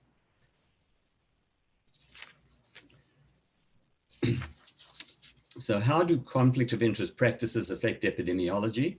Well, rather than an impartial analysis, scientists produce and disseminate misinformation or actually suppress data. The association between cause and effect can be obscured and even denied. Scientific integrity is undermined. Public trust in the science of epidemiology is eroded. Workers, if you study occupational epidemiology, occupational health, environmental health, the public, all can be harmed. And distorted science, as per the title of my talk, undermines health policy and derails the advancement of science in general. Next slide, please. What is in the INEP position statement on conflict of interest and disclosure in epidemiology? I'll just give you a very brief summary of that because it does set the basis. By the way, this talk will be uploaded to my personal website in the next couple of days, and the hot links do work in this presentation when you're in the internet. So recent high-profile cases are included in the position statement that show off the misuse of epidemiologic research and the failure to disclose reported conflicts in the media and the scientific literature. Recent examples that were developed by INEP, co-authors and contributors are included in that position statement. So it's basically exposing and shining a light on these problems. A compendium of common practices used to distort and misapply epidemiologic sciences. It includes INEP recommendations for conflict of interest management, and I'd rather say these now in case I run out of time. At the end, it's really critical. If we're going to avoid the problem, we need to identify it. To avoid it, we need to disclose if we have a conflict, and we need to recuse ourselves from influencing any decision that could consider our opinion or be influenced by our opinion. Easier said than done in practice, and we'll come to that. Appendices that cover, the document also includes about 50 pages of appendices that cover responses to the breadth, scope, and growing sophistication of how conflict of interest is being seen to function in the real world. Next slide, Katie, please. Thank you. So in order to fix a problem, you've got to recognize that it exists. So what we've done in this document, in the position statement that was uploaded in early January this year and is in the public domain now, we provide case examples, conflict of interest identification, disclosure, and we provide guidances, medical research and education practice. These are some of the older examples. Tobacco industry, that's been going on since the early 1950s. Food safety panels exists in the European organizations and the United States and Canada. In 2015, INEP policy was developed to avoid conflict of interest through donations. recent epidemiology-specific examples of conflict of interest disclosure issues, and there are 12 of those that are included in the statement. Next, please, Katie.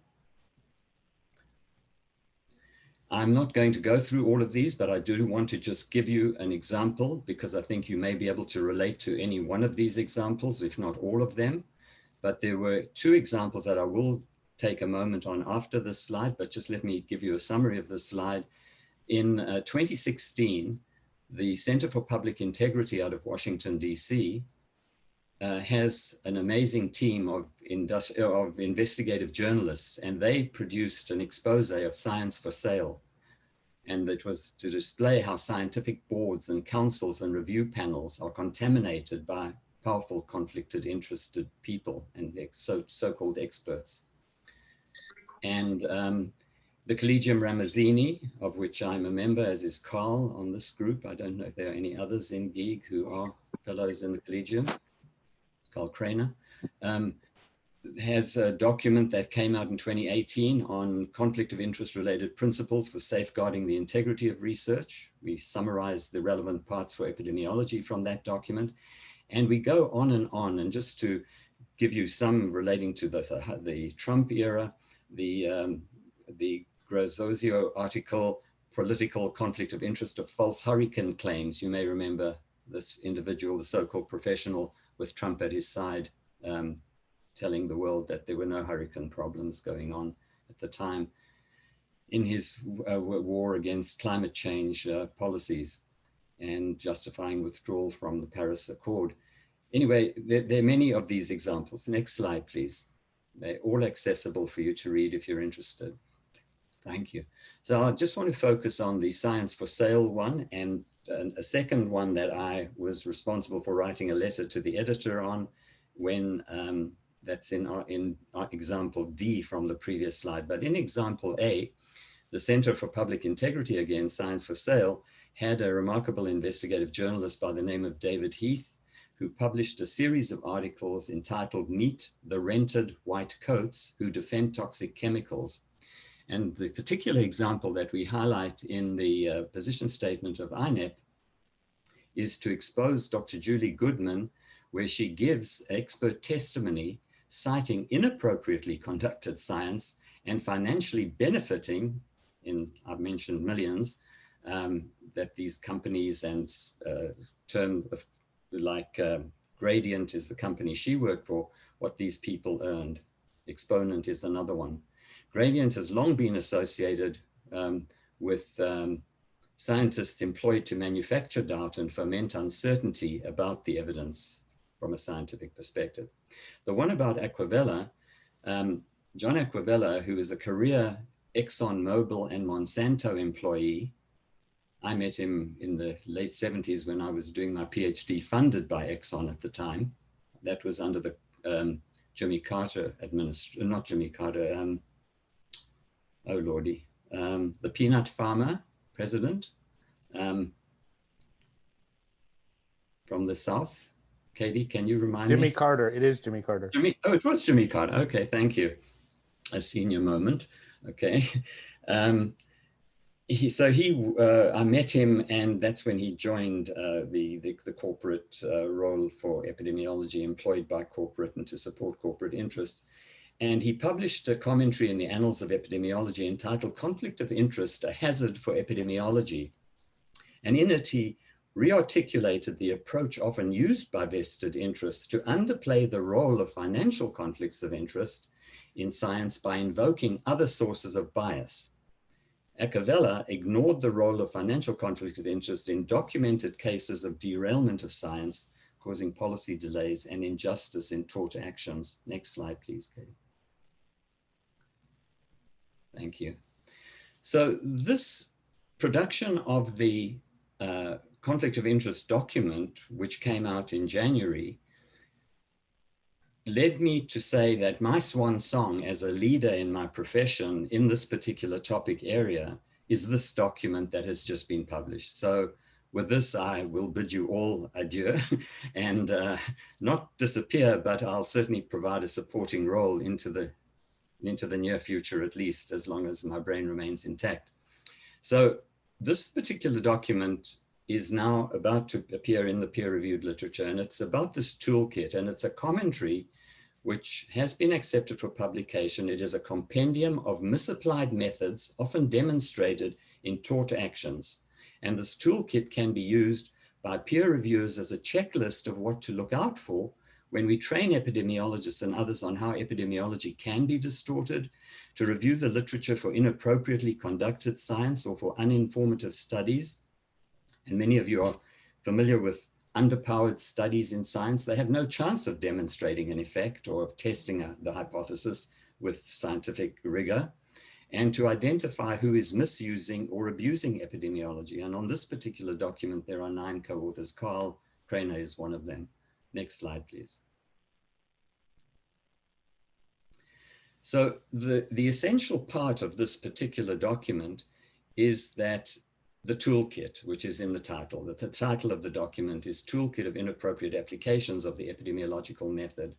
And the table is split into 3 parts. The first part focuses on epidemiology-specific methods or techniques used by these people who have a conflict or who misuse the science for whatever purpose. Usually it's for financial interest purposes.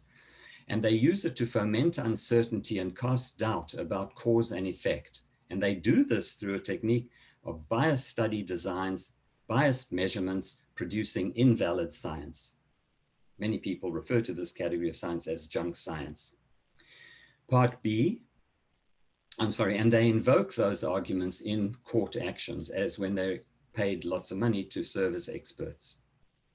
Part B, arguments used to delay, they invoke arguments used to delay action, to maintain the status quo, and create divisions among scientists. They do this by imposing inappropriate standards and methods of suppression. And part C of the table is a bunch of tactics invoked to misdirect policy priorities through influence, imposing undisclosed values from the positions taken by special interests. I'll now just give you a taste of each of these 3 parts of the table. And as I say, next slide, please, Katie. This will be available soon as a PDF, and you'll be able to download it, and I'll send it to Laura or Katie, and they can share it with all of you if you're interested. So part A, I've already told you what it's dealing with, but I'll just deal with 2 out of the 17 items that appear. These got A1 and A2, but it goes up to A17. But here we talk about relying on the left-hand column, relying on statistical hypothesis testing, using statistical significance at the 0.5 level of probability as a strict decision criterion to determine the interpretation of statistical results and to draw conclusions. This enforcement of this rigidity increases the probability of type 2 errors, highly dependent upon sample size and statistical power. This is a common strategy for dismissing study results that are intermediate because of low power or yield elevated risk ratios. So what you can see from this example is, and I'm sorry, there are 2 references, 64 and 65, which are hot linked, and people can actually use this as a teaching tool to see the basis for these being included as part of the toolkit. You see A2, conducting statistically underpowered studies, ignoring type 2 errors. There are 4 references there. Next slide, please, Katie.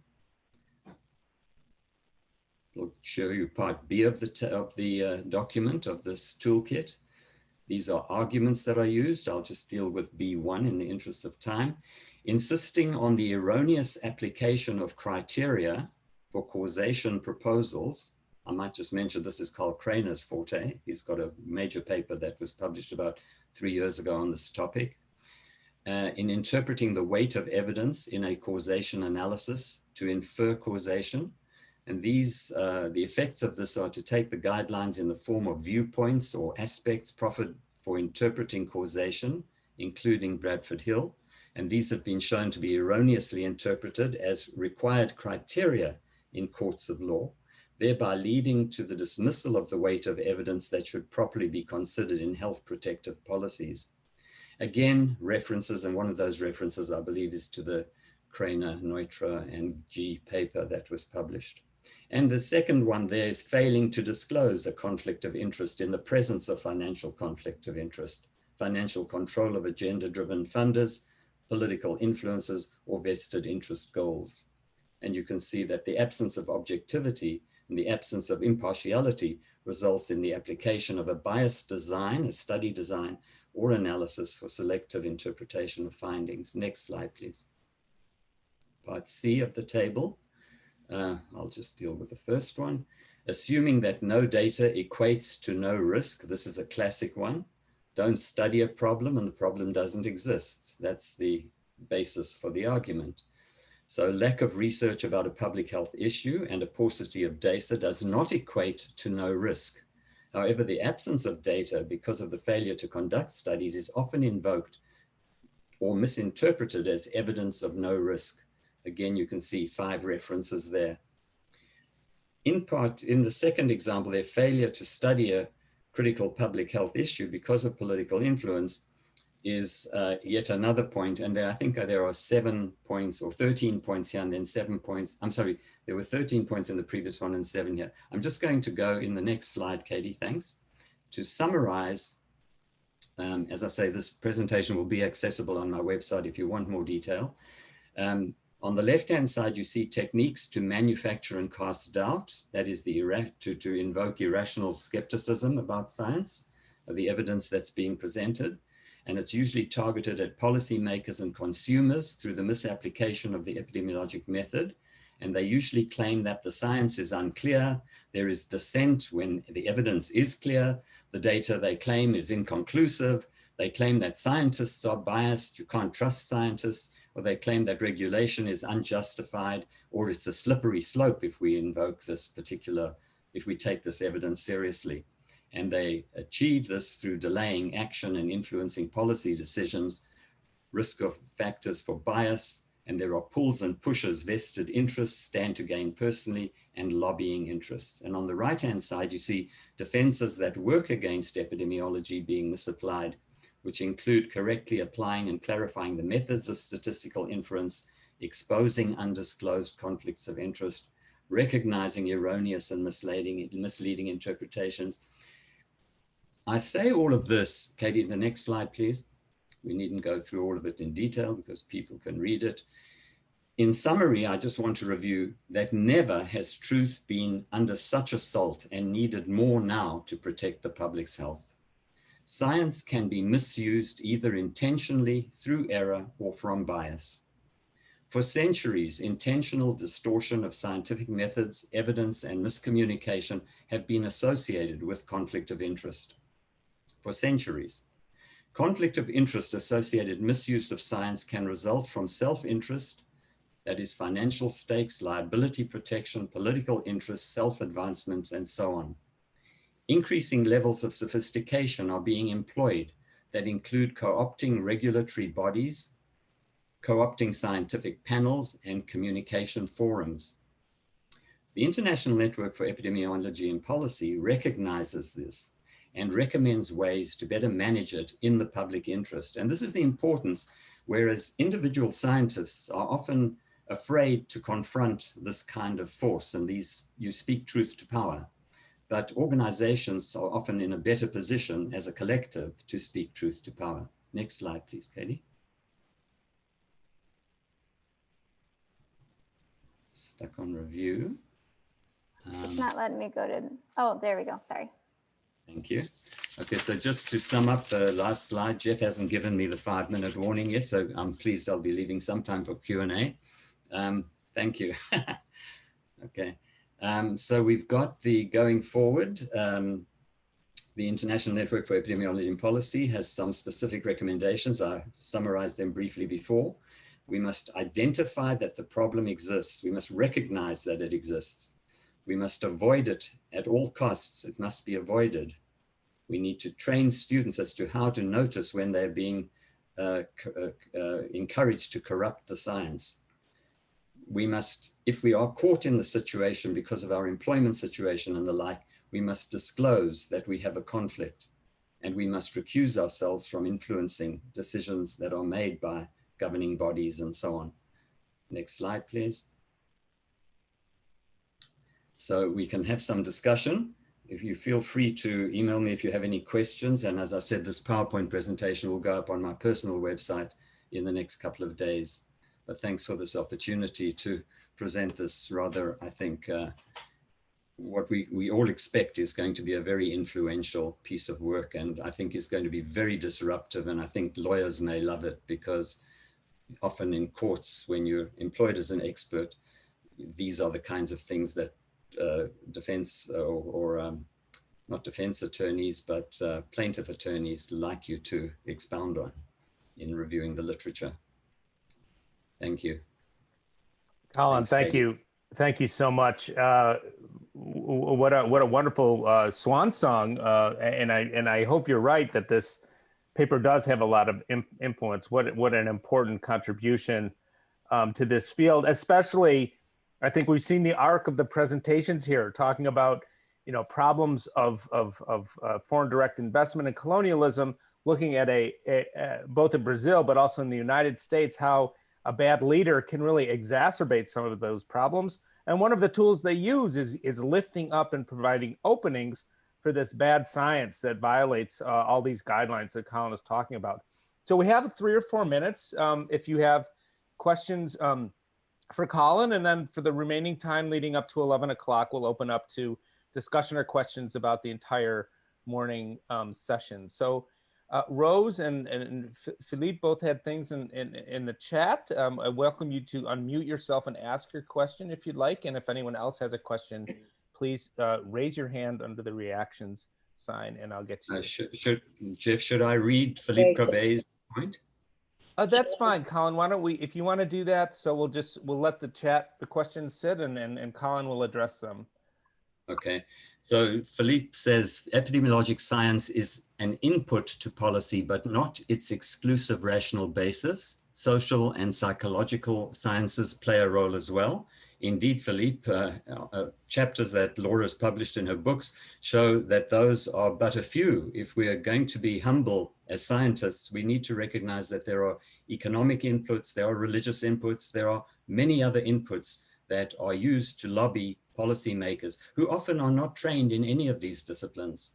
So I certainly agree with you that those are some of the other inputs, but science is certainly one. Katie says yes, okay. And then Rose Dyson says, isn't epidemiologic science inevitably driven to some extent by where the research money is coming from and what social and political trends are topical and considered priorities? No doubt, you know, the argument, if you look at an outcome of anything, the sensible question to ask yourself is follow the money. Who supported it? Who's asking the questions? Who's enabling? Who's facilitating the work? So indeed, it's true. Now, we talk about government-sponsored science as opposed to private industry or corporate-sponsored science. We make that comparison often. And the American Association for the Advancement of Science since the Second World War has been pointing out how, with the advancement of science, the whole the inability of governments to support all of the scientific questions that keep emerging, because as you all know, that you do a scientific study and what's the conclusion? More science is needed, more research is needed. So if this keeps spawning, it grows exponentially, and government clearly cannot support. So you need these partnerships between industry and researchers and private partnerships. So that's how that evolved. And the AAAS has been warning against this unholy collaboration. The AAAS certainly was saying in the 40s, 50s, and 60s that we do need to have science supported by, uncontaminated by any interests whatsoever. Philippe goes on to say, there is also the suppression of science as Exxon did about its own research. Well, indeed, Philippe, that was my experience in 1982. In 1981, I had completed my thesis funded by Exxon. When Jimmy Carter was president, it behooved the corporation to be seen to be doing good by way of the health of its workers. He was then replaced as I completed, you know, everything in life is a question of timing. He was replaced when Ronald Reagan took over. And the whole corporate structure changed and the whole philosophy, it was palpable. You could actually, I experienced it. They tried to suppress my study. They tried to make it go away. They tried to kill it. They tried to make sure that I couldn't even get my PhD as a consequence. But I was tenacious and relatively naive about my approach, and it saw the light of day, and it actually resulted in me being awarded the Society for Epidemiologic Research Annual Student Prize for the contribution to epidemiology as a piece of science for the study that I did that they had tried to suppress. Right, and we needed this badly during Trump's reign. Thanks, Sheila, for that comment. I agree. And I think now is a good time too, and I think INEP has been superb in approving it, and at the time that we got it out was critical with the new administration, and I hope it will be helpful to a Biden administration. Is there whistleblower protection? How can this be introduced? And absolutely, the International Society for Environmental Epidemiology, as with the Collegium Ramazzini, but the ISEE, the International Society for Environmental Epidemiology, offers a beleaguered colleagues approach or procedure that if you're feeling that you're being put upon through your being denied access to furthering a research question or to publishing your data, or you're being put upon by powerful interests, you can ask for moral suasion by those organizations. So that is one mechanism that does exist. Thank you, Jeff. Those are all the questions on the chat. Thank you, Colin. And in Quebec, we had a very prominent case in the last few years about somebody within the agricultural department whistleblowing about some of the links between the industry and the government agency dealing with agriculture. And he was vindicated, and it was nice to see that can happen sometime. I told Katie and Christiana and Joe if they want to just respond to anything they've seen in the chat about their presentations or to share any closing thoughts about what's come up during this morning session, I'd give them the chance. So Katie and Christiane, I'll turn to you, and we don't have that much time. So just be aware, we want to close pretty close to 11, and then we'll turn it over to Joe. Yeah, I know that there was a question about how the ecological law and governance principles applied. So Christiana, would you like to take from there? And do you want me to put your slide up, or do you just want to talk? Well, I just want to say a word about Jeff's question, and maybe we can link it with this ecological law ideas. But the thing is, because I think it's a central point what Jeff rose here, it is about the financial system and this investments in stocks or mutual funds. Yeah, it's terrible, Jeff. So we have this mutual funds buying lands and investing in commodities, soy and other plantation.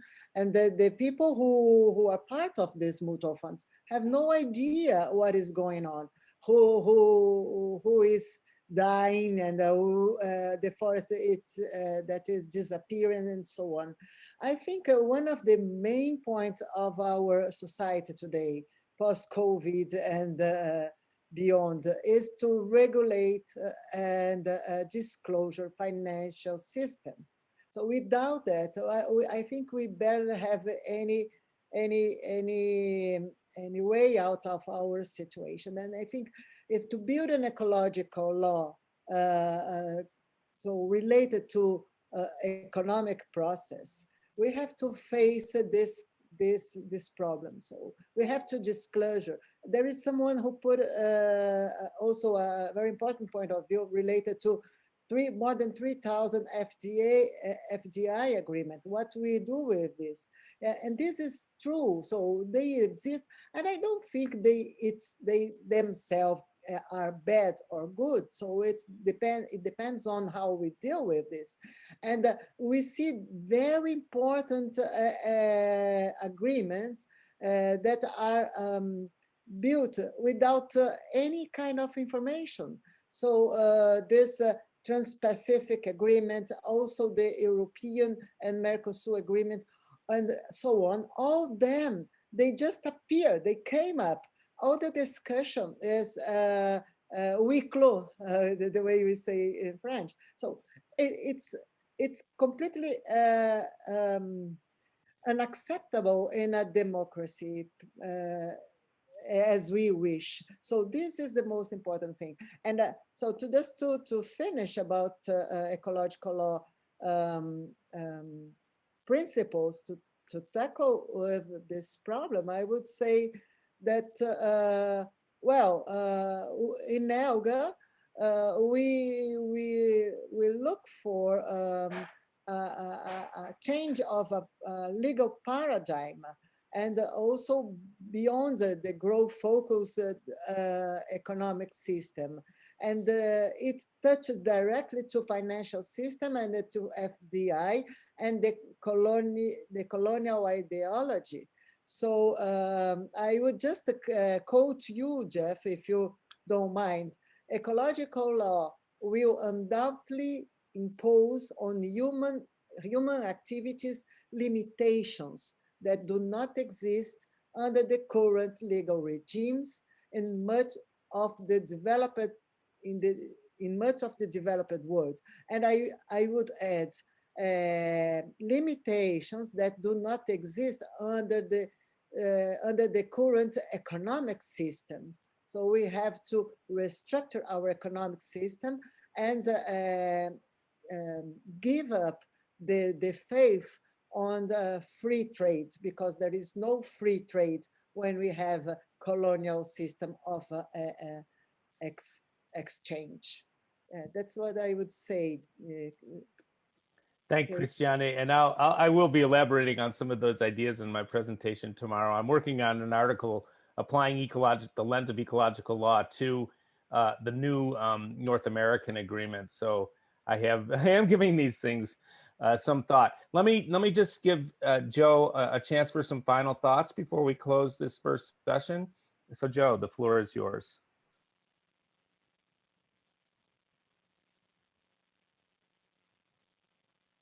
I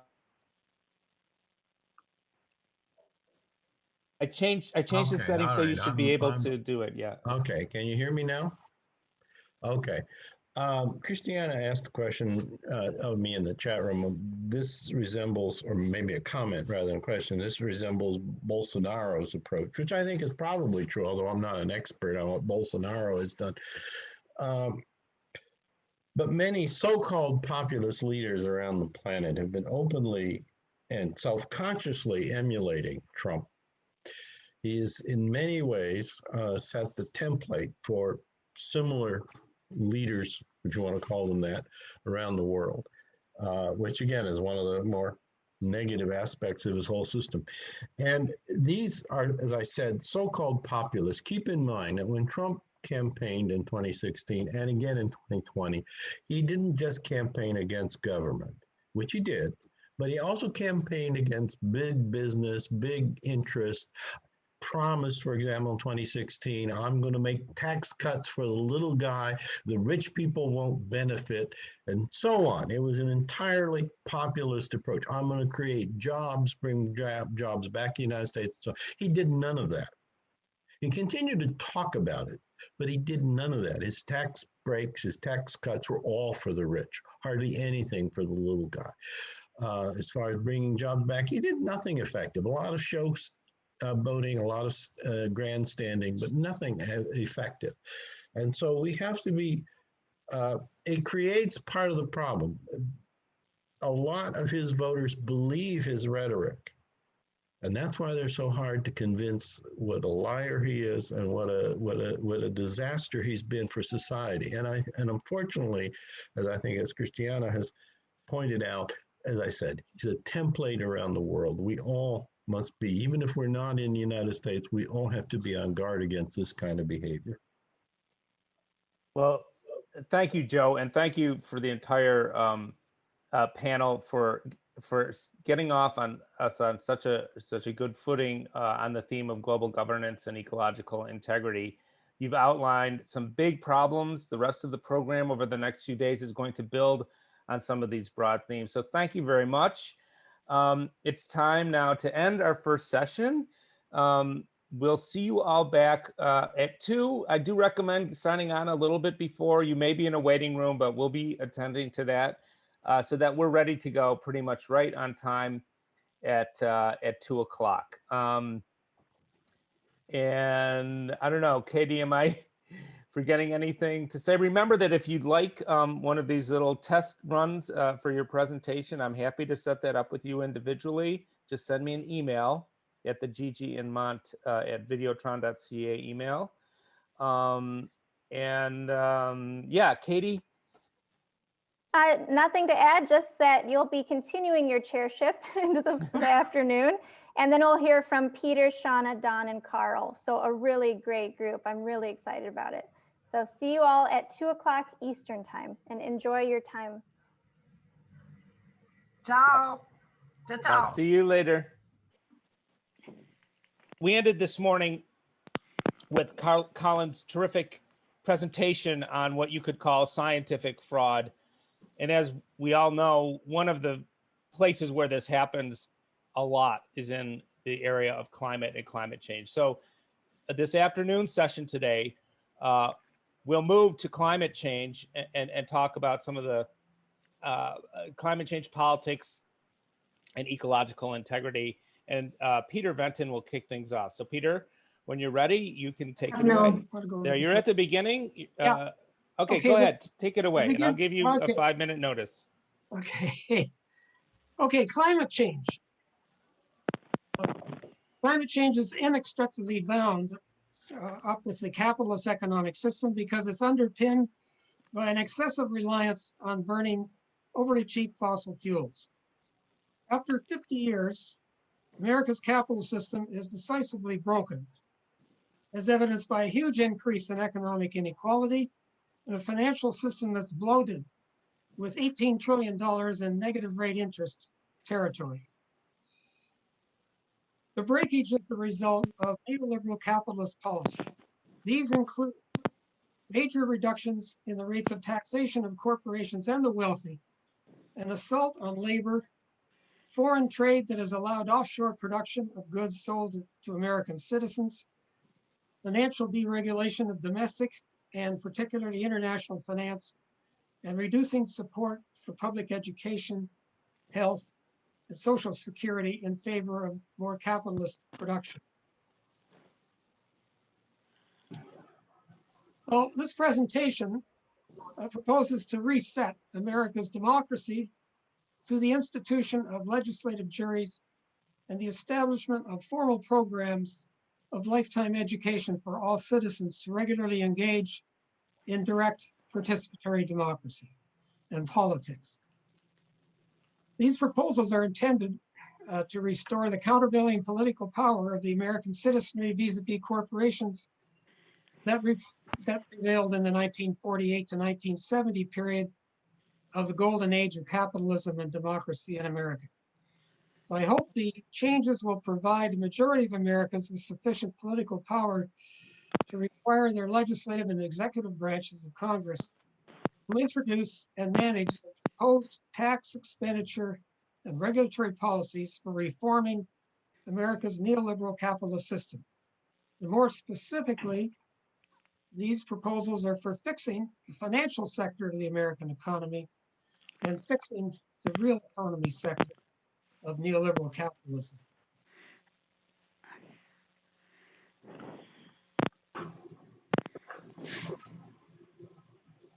Oh, the long gilded age of inequality in America lasted roughly from the 1870s to 1930.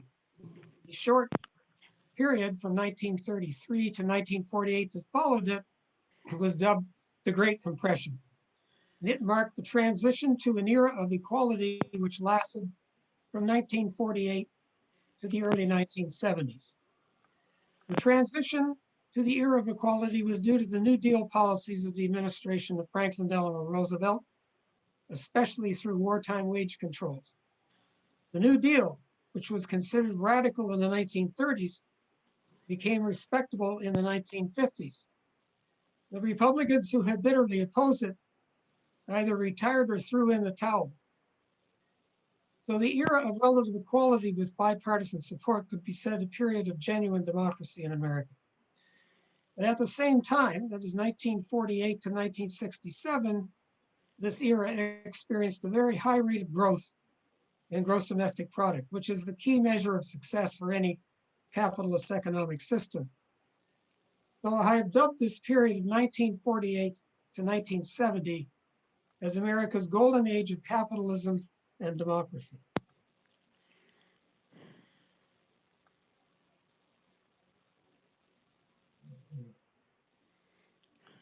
So almost 50 years after the golden era of equality, America's capitalist system is broken because it has created an unbearable increase in economic inequality. The chart shows that even before the financial crisis of 2008, the share of income for the rich, that is the top 10% of income earners, increased from 33% to 50%. And the share of wealth of 1% super rich increased from 26 to 35%. These changes are associated with major reductions in the rates of taxation on corporate profits and the incomes of the rich. The two changes amounted to a huge 67% reduction in the effective tax rate on corporate profits and top marginal income tax rates. These reduced taxes have necessitated reductions in government spending on social benefits and health, education, public housing, and social welfare for the poor and middle class that have further increased economic inequality.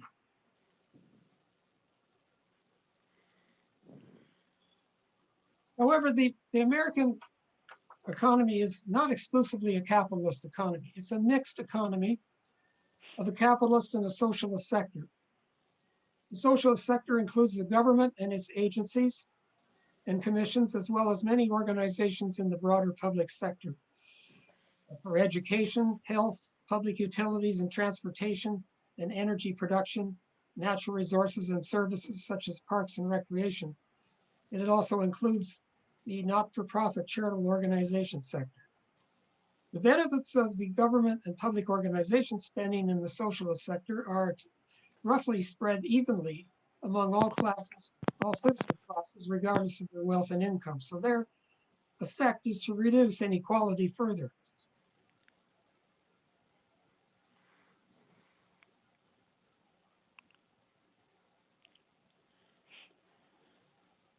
So the capitalist system, economic system itself, is comprised of a real sector and a financial sector.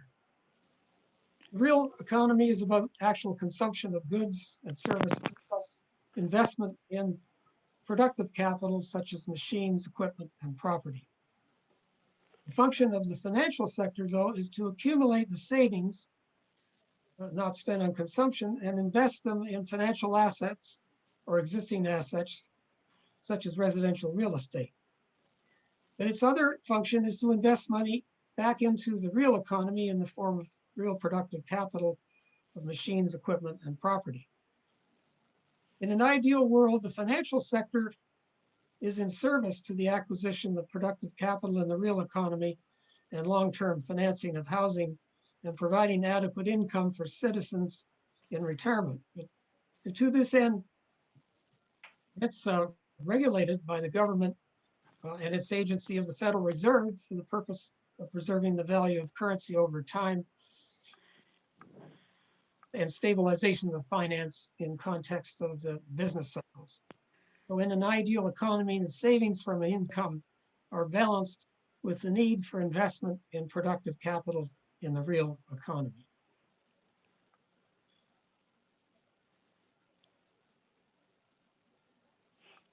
Over the last 4 decades, the substantial parts of the excessive profits of the capitalist monopolistic firms never got recycled back into the financial, or from the financial sector back into the real economy.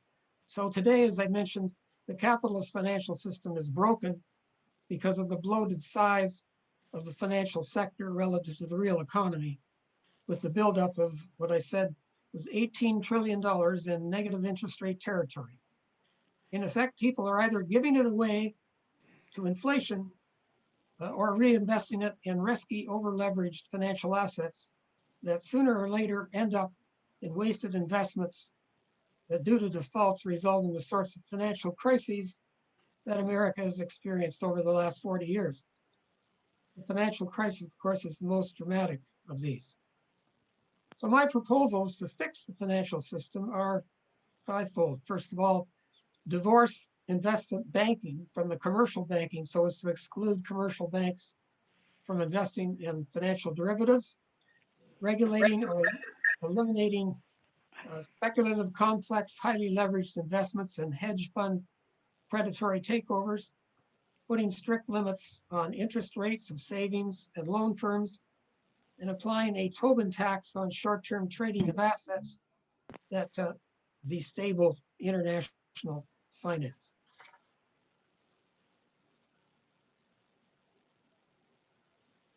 This slide contains 5 proposals outlined for fixing the capitalist real economy. First is a $1 trillion a year for 10-year program for green renewable energy and modernized infrastructure to create millions of jobs. The tax rate on corporate income is increased from 15% to 45% to pay for its share of the infrastructure. Second proposal is to raise the federal minimum wage by about 30% for the cumulative inflation since 1979, plus a basic livable income for the unemployed and the vulnerable. And part of this is to be financed by increasing the top marginal personal income tax rate from 40% to 70%. In the 1960s, it was about 91.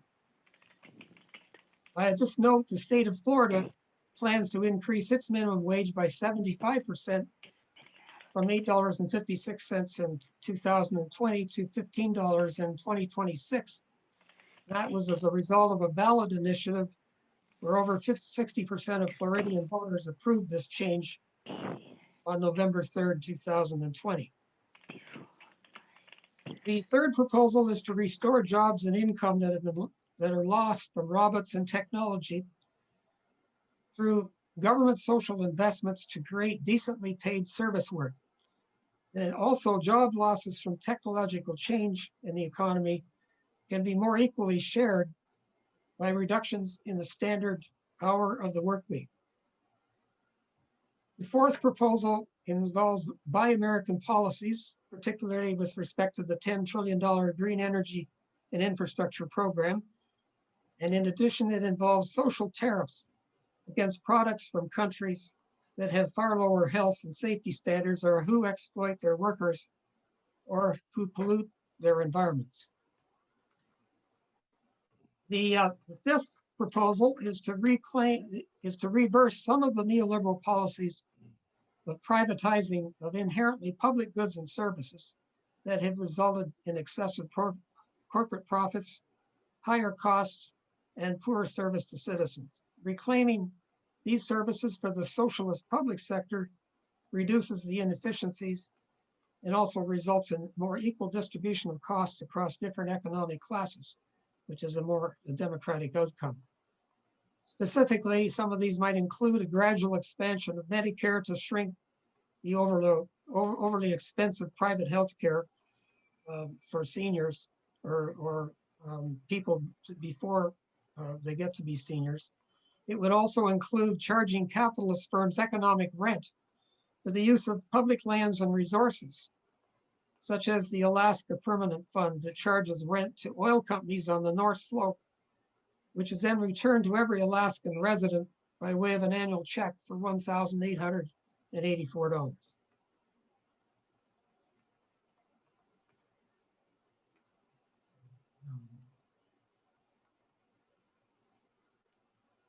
I'm coming now to the democracy. Genuine democracy is essentially about citizen participation in politics. The decline in citizen participation since the 1970s golden era of democracy made way for the rise of political power of large corporations to successfully advocate the neoliberal policies of reduced taxes and regulations on them. In the 1830s, Alex de Tocqueville, reporting on Americans, noted that Americans of all stages of life and economic classes form civic and political associations for influencing political decisions.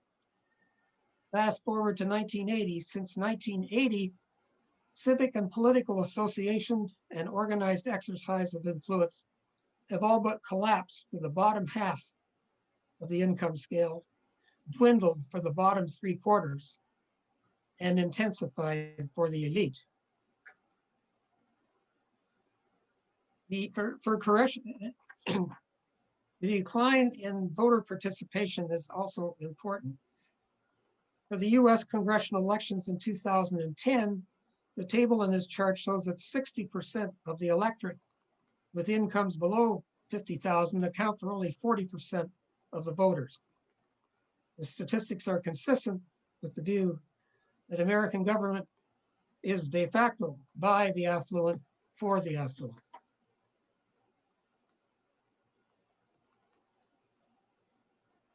So for resetting democracy in America, my first proposal is for legislative juries, which are a form of direct deliberative democracy.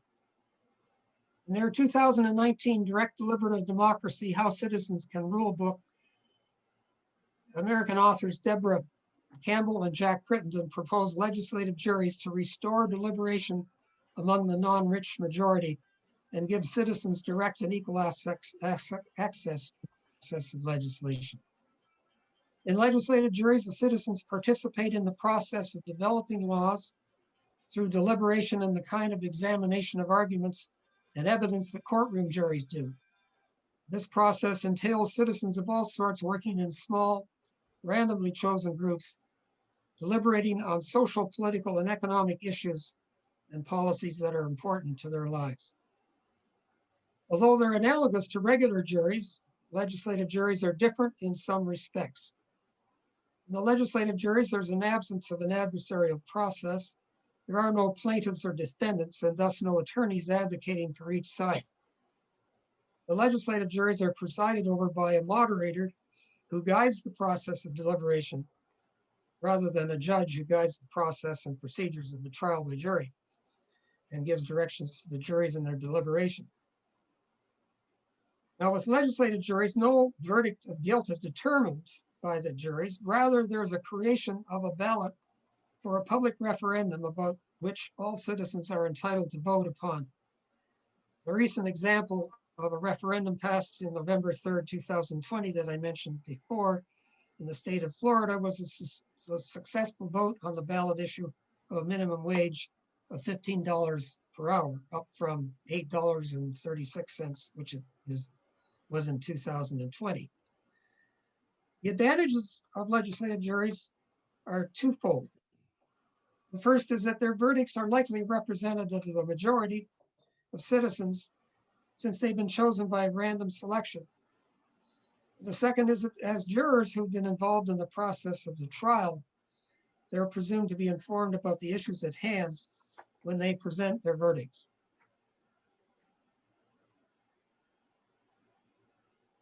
So the reality, though, of direct deliberative participatory democracy is it requires a considerable amount of time on citizens and a more considerable amount of special knowledge that is generally not found in the public education systems or in the private college systems where education is more specialized. So to address this issue, we propose a national public education system for democracy. This involves lifelong learning for participatory democracy, which includes 5 years prior to the beginning of a working career, typically during the years of secondary school, plus annual week-long refresher courses during the working career. The curriculum is more wider spread than civics. It includes the elements of democracy, the principles of equality and social justice, ethics, the purpose of the common good, and what social contracts are all about. Secondly, psychology, ethics, and the processes for collective deliberation about public policy issues. Thirdly, the psychology and practices of criticism, debate, synthesis, and advocacy. And civics, as I mentioned. Also, basic knowledge of political economy, that is, the economics the political science, and the sociology of the economic system. 6, thinking and judging alternative policies and finding language skills for identifying rhetoric, Orwellian doublespeak, and specialist dialects. So those are my proposals. In conclusion, if I've got time, I'd just like to read this final slide, which relates to a comparison of America and Rome. So in his book, Homo Economicus, The Lost Prophet of Modern Times, French economist Daniel Cohen analyzes the 3 parallels between the United States today and the last stage of the Roman Empire as a decline of moral and political values, the military expansion of foreign territory, and the government's budgetary irresponsibility due to the strain of funding. It's democracy which incorporates the moral and political values of equality, social justice, and empathy and compassion that underlies social contract. And it's democracy that needs to harness and reset the neoliberal capitalism, which is underpinned by the false value-free economics of efficiency and free markets. Cohen further writes that the current neoliberal rejection of the welfare state in America is a pathological reflection of a new problem in America, which is reminiscent of the Roman Empire, and that is the decline of civic spirit. Restoring civic participation in American democracy is not only instrumental for resetting capitalism, it will also make America good. As Alex de Tocqueville reported in the 1830s, America is great because America is good. And if America ever ceases to be good, America will cease to be great. So that's it. Well, thank you, Peter, and you're well within your time. So we do have time for some questions. Let me just look at some of the, and you can look in the chat. You'll see some comments that were made. While you're doing that, let me just ask this one that Philippe Crabet asked: would you include the 70 million Americans who voted for Trump in your proposals on education and legislative juries? And that's linked to Rose's question about what about all the conspiracy theaters that are polluting the minds of the people who would potentially be on these juries and on these citizen-led things. So that's one couple of related questions for you. Well, I definitely would include all citizens, which includes the 80 million who voted for Trump. Part of the education process is designed to educate people about the facts and how things actually work. So it's fairly easy to see, as Joe Delpino has pointed out, the obvious presence of lies and everything else. But most people are not educated or interested. But most people are completely uninterested in America on those public issues. What was the second part of the? Well, it was about Rose had a question about conspiracies theories, and she's concerned about democracy functioning as long as these conspiracies are actually shaping the way people think. So it's related to that question, So how do we do about those? What do we do about that if education isn't working? Part of the curriculum is education in that language, and in the economics, politics, and sociology, and it's fairly obvious if you're educated in those areas that conspiracy theories are like corporate advertising. They do two things. They make people promoting them feel important, and they essentially are highly implausible. So creating more critical thinking within the people is part of the program. Yeah, it's interesting. It does maybe perhaps create a chicken and egg, like right. But like if I would imagine if you canvass, the 30 or 40% of Americans who are college graduates, very few of them would be in that 80. But even the college graduates, if their education is, as I say, highly specialized and therefore not related to the elements of democracy, which is politics, economics, and sociology, they too might fall for the conspiratorial thesis. Well, I think that's probably a big challenge here. I wanted to just, I put in a question because now you had noted that GDP growth was strong when we had many of the policies that leveled off inequality and made things more equal. But now we know that growth correlates strongly with rising ecological crises. Yes, it does. And so you had talked at another GEIG meeting about Peter Victor's work on managing with outgrowth. So I was wondering how you bring those together so that we can have both less inequality and not rely on growth that creates ecological crises. Yeah, there are two central proposals to redistribute wealth into the income for the rest, and as I mentioned, reduce the working week in the face of technology. The problem with technology is it essentially makes human beings, human work,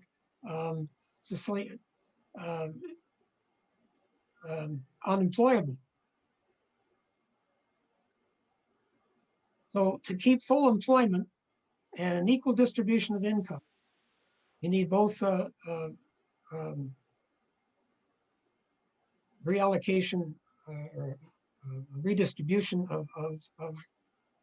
of income from the wealthy to the poor and the middle class. But in a way that avoids, if need be, avoids economic growth. Yeah, you don't need economic growth. Americans have, America was an affluent society in the 1950s. It didn't need any economic growth other than the possibility of population growth, which might be 1% a year. You're trying to run an economy of the corporate sector. The rate of return on capital runs around 5%. It's excessive, and it's possible because of monopolistic power. All right, Don, were you trying to ask a question? Yeah, very quickly. This topic is very, very important in my experience. How do we get people educated to critically think about the problems of democracy? It's a long and important topic. I don't want to summarize it here, but I'm going to encourage us to come back to that issue. I've discovered that technical experts don't know that the founding fathers thought that people should be taught in ethics and justice, and that was important. So there's a lot of work to be done on this topic, and I think if we collegially, it's worthy of a collegial project in itself. So that's the point I want to make. Yeah, I would agree, and it would be great if such an organization existed. Yep. I'm thinking if you can get people to spend, an hour a day on average, that's a huge amount of time. Right. Getting that education. Well, part of the educational work is higher education is doing a terrible job on all of this, in my view. I'm going to explain that. Yes. Because the economics profession is a classic case. Right. Well, science is also, as I will explain. Okay. So the problem in my view, and I don't expect you to accept this, I'm going to make the case in my presentation that higher education is doing a terrible job with all of this.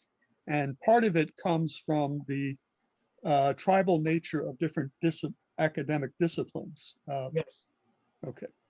They don't talk to each other. They don't encourage integration of other disciplines into their work.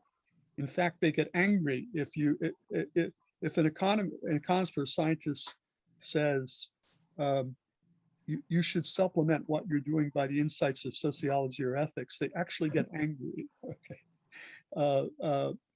which is something Luhmann, a system scientist in Germany, predicted what would happen. And I'm just blown away by how accurate that prediction is. Well, we'll look forward to hearing more about that, Don. I want to just let Sheila ask a question or make a comment, and then I do have a technical issue to work out with Laura, and then we're going to have to move on to the next the next thing. So, and maybe Rose wants to second. Well, Sheila, go ahead. Okay. Well, I actually have a couple comment. Groups now in the United States, like Indivisible and Move On, I think do the kind of civic public education that you've called for. Mm-hmm. And I've been very impressed. We have an incredible Indivisible organization in our community, and it's really doing what you suggested. I have a question. Have you looked at the proposals for a public banking system or the ideas of the modern money network for revising the monetary policies? I'm aware of those. I haven't looked at them. I think they're really worth looking at. I think they would get us beyond just reforming neoliberal capitalism. Yes, yeah. In fact, part of the system now is designed to preserve the income of the rentier class by keeping interest rates high. Right. Which is, so there's a huge change in changing the monetary system. Yeah, I agree. That's an important point. Rose pointed out, and let me just summarize the point that she wants to call attention to. Another area of inequality is being created in these Republican states. They're actually acting to suppress the vote, to decrease democracy. So that's another part of the problem. I think it's important for us to sort of, to include that as we think through this. I want to do this quick test with Laura. Laura, you're probably only able to hear.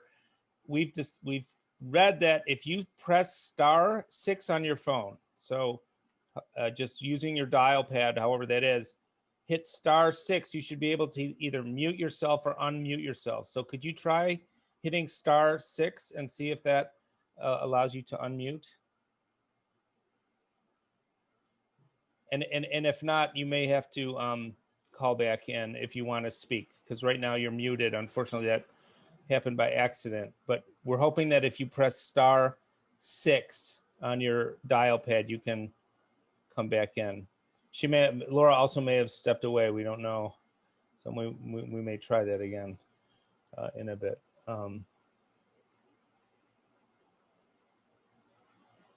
Okay, so perhaps she's not there. This is hard because I don't know what is going on her end of the phone. But let me turn things over now to Shauna. Shauna, the floor is yours. And remember, 30 minutes, you can use as much of that as you want speaking and as much as you want for questions and comments. All right. Hi, everyone. I hope everyone is well. Let me see if I actually did this correctly here. Let's see. Did I do it? Do you see the PowerPoint? Yes, success. All right. Great. So I just wanted to start by saying thank you to Jeff and of course, Katie, and most of all, Laura, for managing to still get us all together to do this. Obviously, we haven't seen each other in a while. Last time you all saw me, I was 8.5 months pregnant. So no more babies on the way.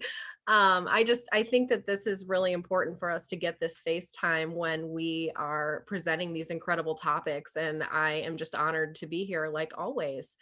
So as you all know, I tend to write about some issues that are intense, we'll say.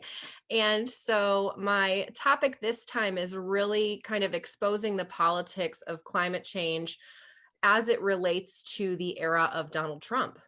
I actually chose this background because I thought it was kind of dystopian and a little warped. But one of the big things, it's fun to say Trumpian dystopia. I like the phrase, but what does it actually mean? So in the United States, he was our president from 2017 to 2021. The problem is we are going to feel those effects for a very, very long time. You know, when we kind of go into what types of issues he caused or exacerbated in this country, and globally, really, we're talking about a lot of racial, gender, just inequality across the board, but particularly for our focus today, you know, what did he do on a larger scale? And again, not an exhaustive list, but what did he do on a larger scale for um, our environmental protections in the United States? How did he affect everything? What exactly went on? So one of the things that, you know, is really telling, I think, is when he took office, he being Donald Trump, of course, he appointed, and I like to call them his cronies. He went through and appointed people as head of the EPA, someone that he knew would not be looking out for the interests of our environment, someone as energy secretary, people as head of NASA, those types of things. Obviously, a lot of this stuff is in the news. It's common knowledge, but he took deliberate actions to undermine all of the steps forward that the United States had made. Anything that was done, as we heard this morning in the great presentation by Barack Obama, was attempted to be overturned or gotten rid of. So he started a process to repeal the Clean Power Plan. He actually encouraged Pruitt to state emphatically, the war on coal is over. Well, for some people in our country who are living day to day and reliant upon income that they get from coal mining, that was a really exciting thing, and they don't understand the impact beyond their community. And we have a major problem with that in our country. He implemented proposals for financing guarantees for coal and nuclear power plants. He revised the Keystone XL pipeline program to, let's just say, get everything to pass muster in his own way. He opened the Arctic National Wildlife Refuge in northern Alaska and almost all offshore waters for drilling. He announced plans to, got a typo there, to freeze car fuel efficiency standards. He proposed cuts for the EPA's budget. I mean, there's a lot of things here. Obviously, one of the most famous ones is withdrawing from the Paris Agreement, removing climate change from a national security issue. And one of the most disturbing things that happened was, a lot of you are familiar with Hurricane Maria. Because he responded so slowly and didn't take the steps that were necessary to protect these people, 80% of Puerto Ricans were without electricity a month after it happened. And some people say, well, how is all of this related? Well, his level of control that he exuded and his, I would dare say, almost dictatorship manner of operating really limited what people in the government were able to do to carry out their normal jobs. People will say, well, if this is something that Donald Trump was doing, why did he do it? Well, at the beginning of the campaign, a lot of the statements were focused on getting people to vote for him by fear. It was a lot of fear mongering. He would cite to people like the physicist William Happer, who said the demonization of carbon dioxide is just like the demonization of the poor Jews under Hitler. We know that these types of statements and these things that are happening were used to scare people into voting for him. They thought they were going to lose their jobs. They thought they were going to lose their industry. They thought they were going to lose their business. He's friends with some very powerful people. Donald Trump took steps with Carl Icahn, Harold Hamm, billionaires, investors, who encouraged him to minimize the role of scientific evidence and dissolve political scientific advisory boards, block evidence from being presented at Congress, deny climate change in federal reports. They removed the director of the program that oversees our climate assessments. They scrapped the Clean Power Plan, which focuses on greenhouse emissions, threatened to veto water safety measures, and basically picked lobbyists and industry insiders for key environmental positions, as I previously mentioned, to make sure that his money and his investors were protected. Now, it's really coming down to well, you scratch my back and I'll scratch yours. So it put us in a pretty ugly situation. This is something that I would love to say is funny, but it's disturbing. These are some of the tweets, and I call him the American snake oil salesman. But these are some tweets that he had sent out. And if you look through this list, it doesn't just show that he is completely clueless about climate change, about environmental integrity, about the things that we are all so passionate about, but that he's dangerous. Telling people that scientists have a political agenda, telling people that, oh, it's snowing in Israel, why are we worrying about global warming? Telling people that, polar ice caps are at an all-time high, so the polar bear population has never been stronger. We're going to have clean coal, really clean coal. All of these types of statements mislead people who either haven't had exposure to the research indicating what the facts are, or who aren't in a position to do their own research. And it causes a lot of confusion, and it only further exacerbates the disconnect between the science and what people actually believe. So, these tweets are not the only thing that happened, although he tweeted a lot.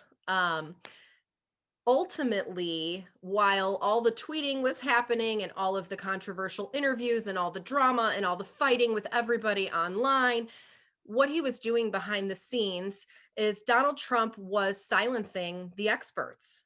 And one of the things that I have found through some research is that there were experts across the board, the National Park Service, the EPA, all these different entities in the United States who were trying to come forward and say, listen, look what he's doing. This is going to damage us for many, many years to come, not only as a country, but globally. These are problems. And some of the things that I have pointed out here, Jeff Olson, who was an EPA senior engineer for many years, he explained in an article that basically the president came to Michigan, gave a speech, and was pushing this agenda that climate change isn't real, that they don't need to worry about pollution standards. And what Jeff had said is they're telling all of these employees that they need to stop talking about climate change. They need to stop talking about pollution. They need to just pretend that it doesn't exist. And there was literally no scientific or technical rationale to rolling back the standards that they rolled back. The analysis they used, he said, was the most biased thing he had ever seen, basically tantamount to cooking the books. Maria Caffrey, another one who worked on climate change at the National Park Service, was specifically told by persons working above her, and she said, she wasn't sure if it was Trump himself. It was never really clear who the powers that be were, but as soon as he was elected, things changed, and she was told not to attribute changes in public lands to human actions. She was also demoted. She was made into an intern, and then when she spoke out about these changes and they tried to fire her and she offered to work for free because she was so passionate about this, they told her no. So this is one of those situations where, this woman is there studying on how climate change is going to affect coastal parks in the United States. It went through peer review. Everything was supposed to be presented, and in comes the government under Donald Trump and says, wait. we're scrubbing your report. None of this is going to get out. Another one, Joel Clement, he was an expert on the impact of climate change on the Arctic at the Department of Interior. In here, one of the things that stood out to me is he said on a Thursday night in June, just a week after I'd been to New York to speak at the United Nations about climate change adaptation issues, he received an email saying he was being moved to a new position. So it was very obvious that this was retaliatory. They were actually putting him into a position where he would have to focus on the benefits of receiving royalty income from oil, gas, and mining companies. So, I mean, you see the corruption here. It's very clear. If you don't drink the Kool-Aid, so to speak, then you are not going to have a job. That was really the gist of it. Betsy Sutherland worked at the EPA, and she was a water quality official for 33 years.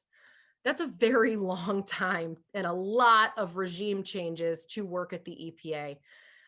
She explained that basically what happened was when the powers changed and she was working on a program on Superfund cleanups and criteria for drinkable water, she had to leave. The changes were so drastic, and they were told as a staff that their goal is to help fulfill the desires of the political donors, no matter what the cost to Americans is. Shortly after she left, she began actually working on a whistleblower complaint and started trying to bring this to light. And she was spending 20 to 30 hours a week helping the press and Congress understand what was actually going on here.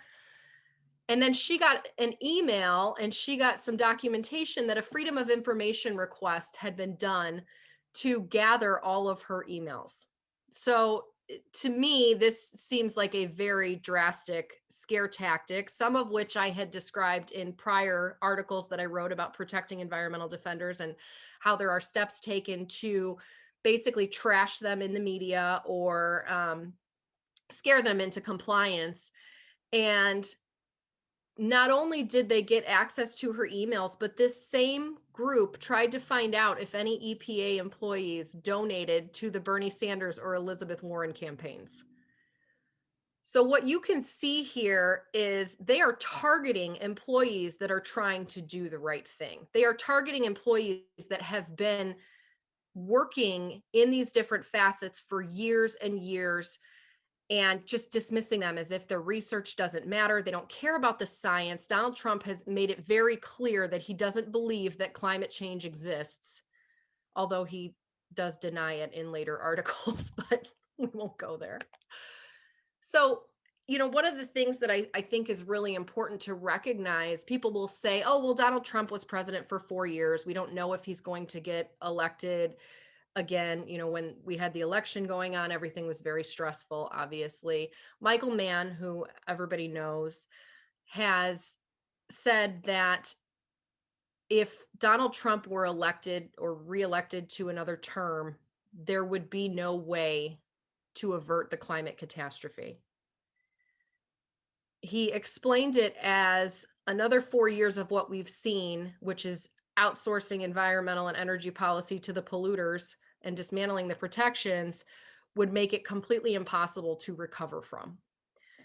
What I think a lot of people don't realize is that the United States has a unique position and a unique obligation to make the right choice, so to speak. And clearly in our elections, we have not always done so, but by letting someone like Donald Trump control every facet of our environmental protections and make all of these changes, some of them unilaterally without the appropriate authority, we have caused some damage that is going to take a lot of time to come back from. Everyone's probably familiar with the hockey stick study.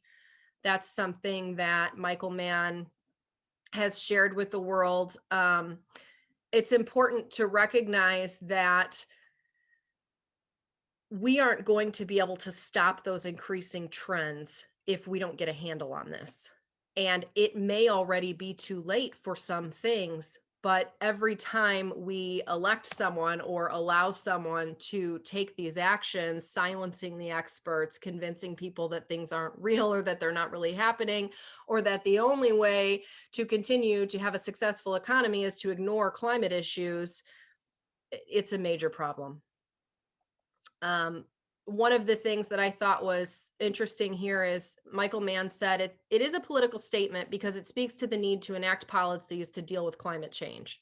But it isn't partisan to say that we should act on a crisis. And I think one of the major issues in the United States is our polarization, our divide in our political parties. It is extreme. And under Donald Trump, it only got worse. I think that we don't come from a place where we focus on the issues and come together to deal with them, and we being just the political powers that be oftentimes.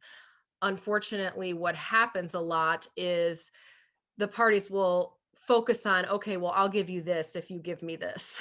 It's not a negotiation about the actual issues, it's who's scratching whose back.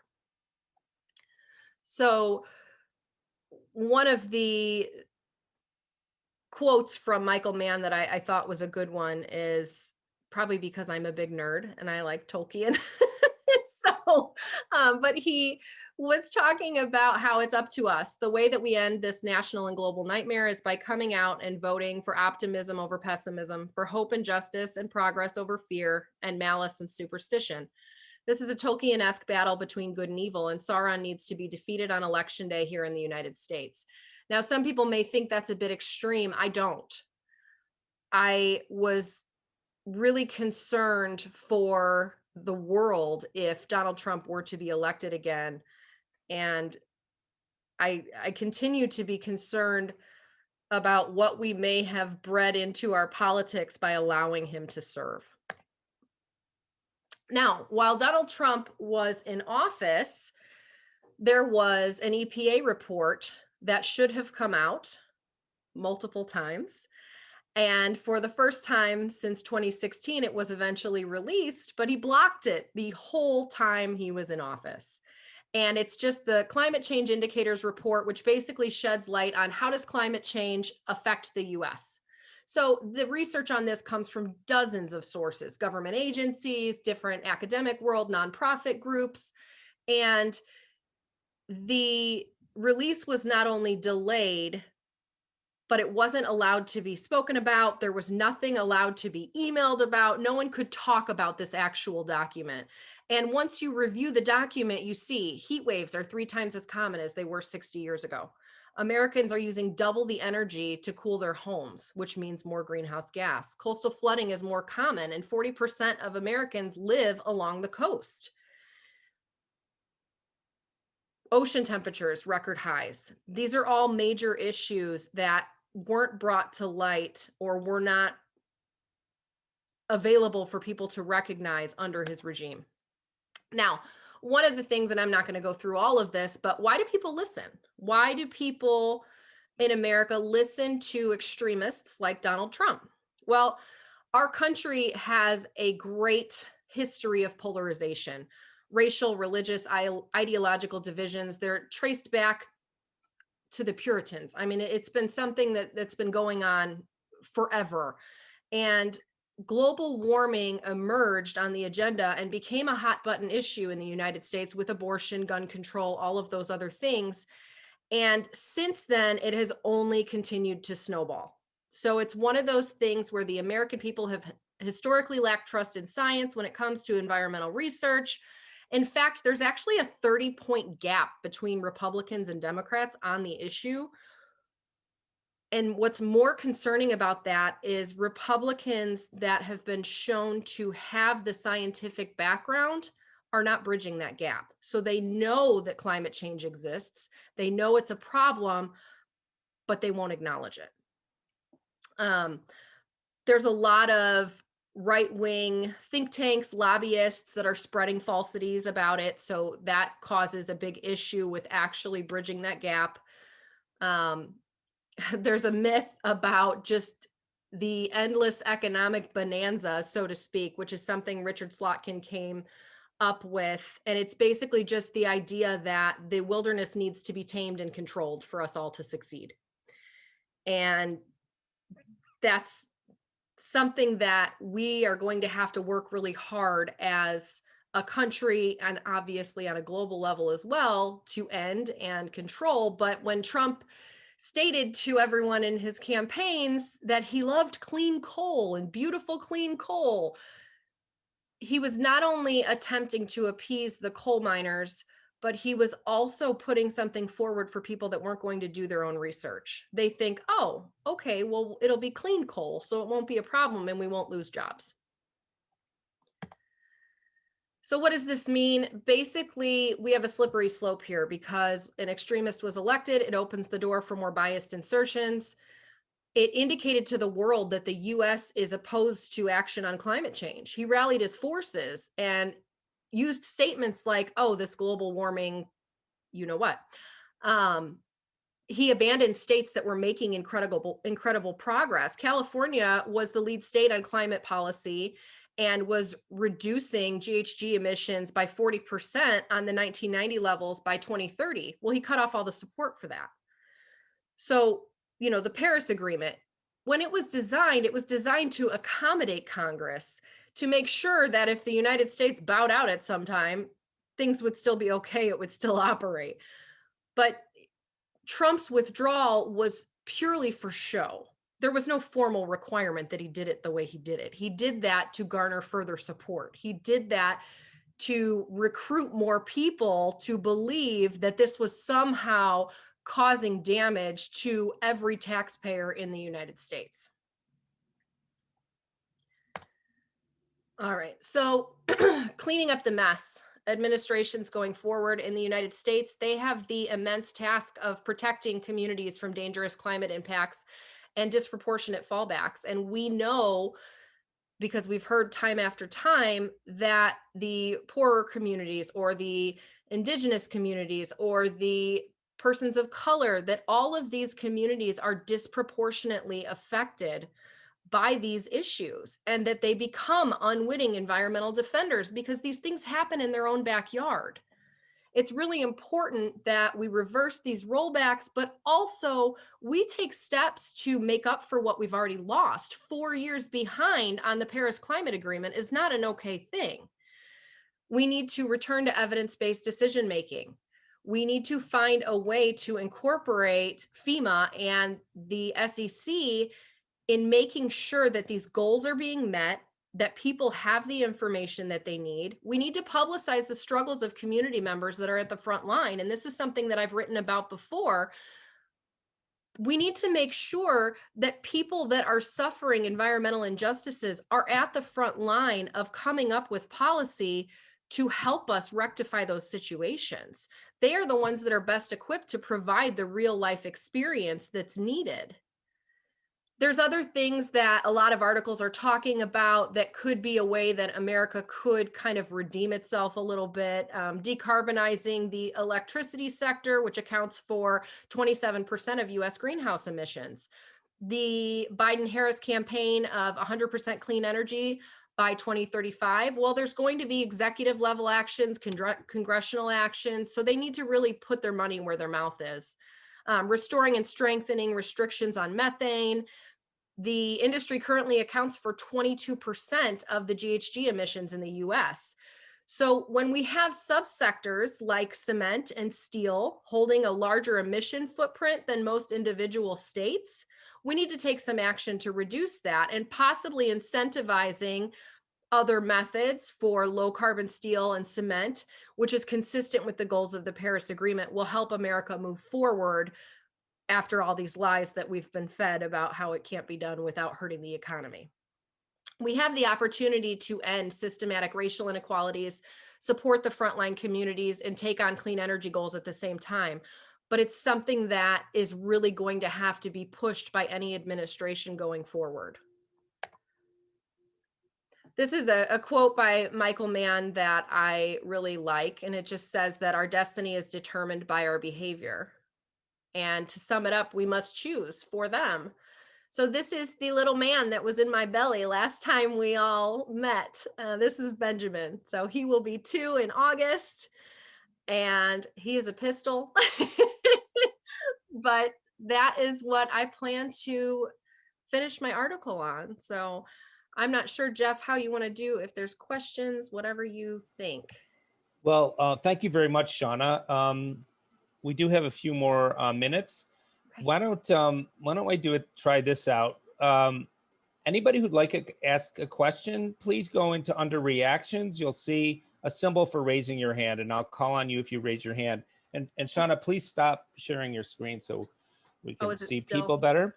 Okay. And the other thing, Shauna, then you can just look through the chat. There are some interesting points about how emissions have been decreasing.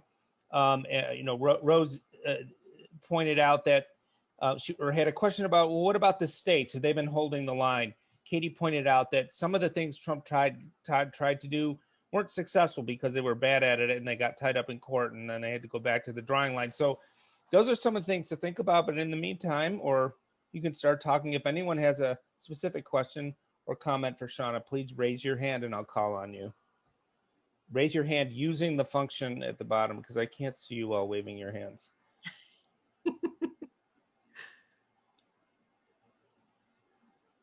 Maybe Shauna, you could start by addressing this question about what about the states? Haven't they held the line a bit? Does that make a difference? And so on. Yeah, so I'm trying to scroll through and see where the questions are, because there was quite a few things that came up here. But one of the important things is a lot of the states had come up with their own mechanisms for basically exceeding the goals of, say, for example, the Paris Climate Accord, for exceeding the goals that we had set as a country to reduce emissions, to help combat a lot of the major climate change issues. And one of the things that was made very clear to them under the Trump administration was, well, you can come up with your own rules, but we're not going to back you. So if any company violates your regulations, that's on you. And so a lot of their requirements held no water. There were no teeth to support them.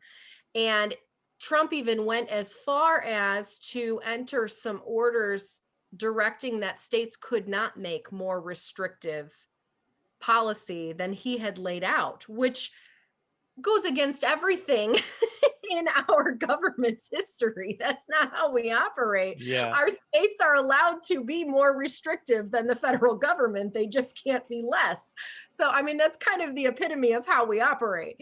Yeah, so it was a very difficult thing. And I know that there are several states that were attempting to continue to operate the way that they had been, but with industry being completely backed by money, therein lies the challenge. Yeah, and we know what happened with California. Their exemption from the Clean Air Act rules, for the first time, that authority being taken away, right? Which had a big. That's going to be the clearest example. Rose, if you want to quickly follow up there, when we'll let Shauna speak, and then we'll have to shift to Don's presentation. Okay, you mentioned methane as something that needs to be addressed moving forward. I'm just wondering what your thoughts were on the phosphates in agribusiness. There's a lot of concern about this ending up in the ocean and being one of the most serious pollutants we have. Also, I mean, throughout the developed world, certainly in Canada as well, I think there's a lot of hope for the Biden initiative with John Kerry at the helm and so on. Do you think a carbon tax is something that the U.S. should implement? There have been some media pundits calling for that, Fareed Zakaria being one of them on a CNN show. I just wondered if you have any thoughts about that being necessary. Right. So going back to just, agriculture, methane, those issues, I think we are in a really unique position right now where the current administration is really garnering a lot of support. They are really finding ways to not only come up with their plan, not only state, okay, we are your administration, whether you voted for us or not, but they are trying to find ways to support everyone. And one of the unique difficulties that this country has had with methane, with agriculture, that entire bubble, is the farmers are being basically bought out left and right. We have a situation where everything is a commodity, and there are a lot of major corporations buying up all these different farms, taking control of everything, and the farm communities that are left are terrified. So anytime someone starts talking about something that's going to affect their livelihood, you know, trying to reduce any types of emissions, trying to do anything that might affect the way they do business when they're already struggling because corporate America is taking them over, is a terrifying thing. So I think that it's very important that this administration really needs to appoint some sort of a task force, something to help these people. I live in Indiana, so there's a lot of farms here. And I know just from personal experience, a lot of the family farms that are around the area, they're losing. I mean, they're fighting a losing battle because they are not getting the support that they need. They can't keep up with these major corporations. And the idea of them supporting anything that's going to implement more regulations on them is a terrifying thing because they already feel like they can't handle it. So as a country and, you know, the administrations just throughout the years, I feel like they've really failed at supporting those people. And until we find a way to speak with them directly, come up with a plan that involves the people that it affects, which I talk about all the time, I don't know how we're going to be able to move forward. What was your other question? I'm sorry. I think, I'm About the sorry, I carbon have to tax. step in here. I think carbon tax is a big topic. I do have Yeah. to move things Okay. along. I'm sorry about that. What I propose to do is after we finish this session at 4, I'll leave the Zoom open. We can all hang out. It's not a formal part of the program, but you know, that's one thing that's missing in this venue is the time to just sort of have afterthoughts together. So why don't we, for one, you can use the chat if you want to save your thought and put it down. But we'll have that little relief valve at the end for those of us who want to continue, because there's so many good ideas, so many ideas coming up, and yet we have to keep to the time. So let me turn things over now to Don, and Don, you can get your presentation up and take it away. We're looking. A lot of us are looking forward to hear what you have to say about higher education and other things. Let's see, let me find the screen. Oh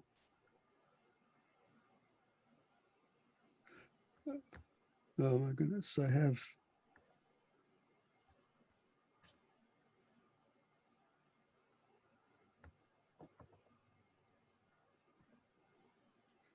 Okay, let's see now. Can you see that PowerPoint? Yes, just if you just get the in power in slideshow mode, we're all set to go.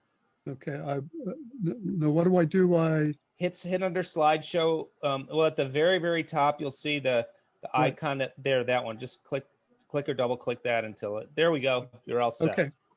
Well, first of all, I've been reflecting upon how lucky I have been to be part of this group.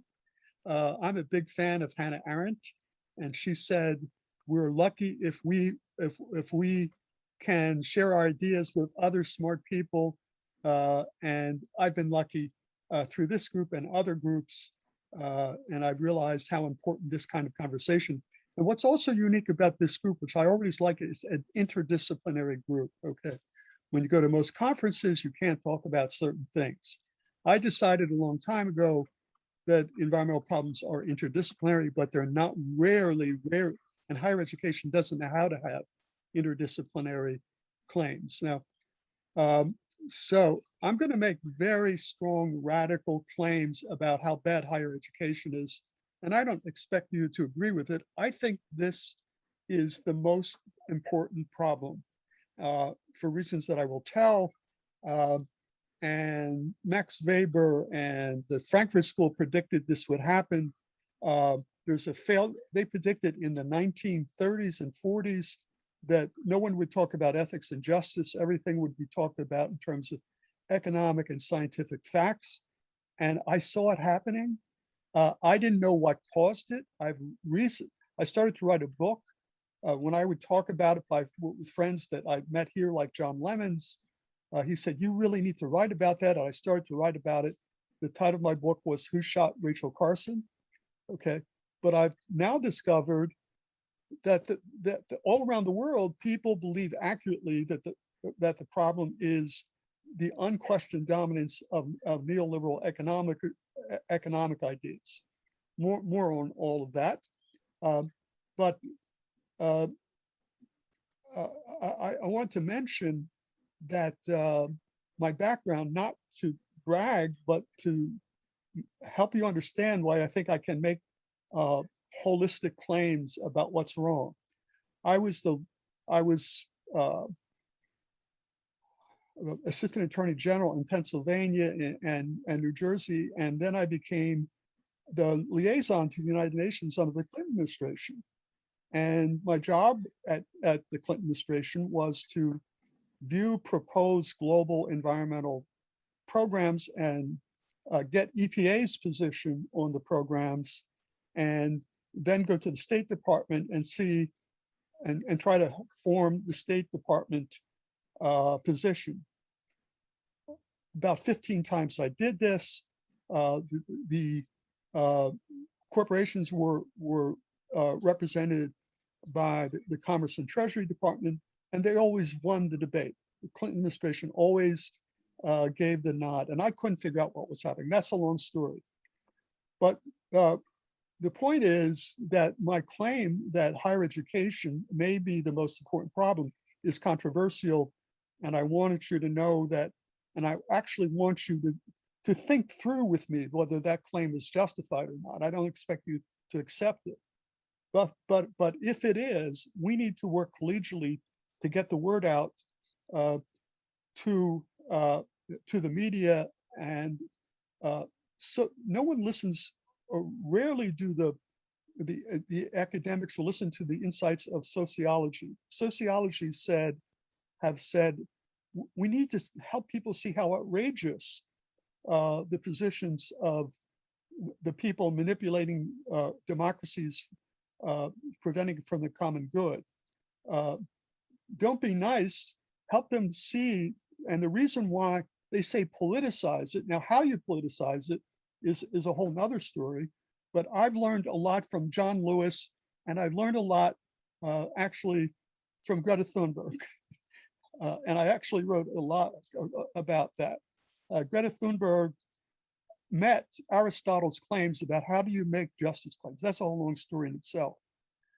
But I have seen higher education not willing. I'm a great fan of several climate scientists. I'm a personal friend of Michael Mann and Richard Alley and others, and I would honor them, but they still don't want to talk about justice. They still want to talk about the precautionary principle. There's something wrong here. How do you explain that? I will honor them publicly, as I have. One of my best, the only scientist I ever met that was passionate about integrating ethics into environmental policy was a guy I met in this group and became friends with, John Lemons. He had a passion for integrating the ethical issues into the science, and it's the only one I have met. Now, I want to argue this is a super problem, and to understand that you have to. Okay, you have what life's about. So he's quite special, and you know, it's just. Who's speaking? Okay, so I have about 10 or 15 minutes left, I think. To understand this, you have to understand climate change is different than other environmental problems. It's different than air pollution. And the differences include every ton of greenhouse gases mix in the atmosphere uniformly and makes it worse for the rest of the world, okay? Every ton consumes the carbon budget. And we're not only hurting ourselves, we're hurting other people, okay? But yet, Pennsylvania and the Clinton administration when I was there, tried to justify climate change on cost-benefit analysis to ourselves alone. people don't get what's wrong with cost benefit analysis.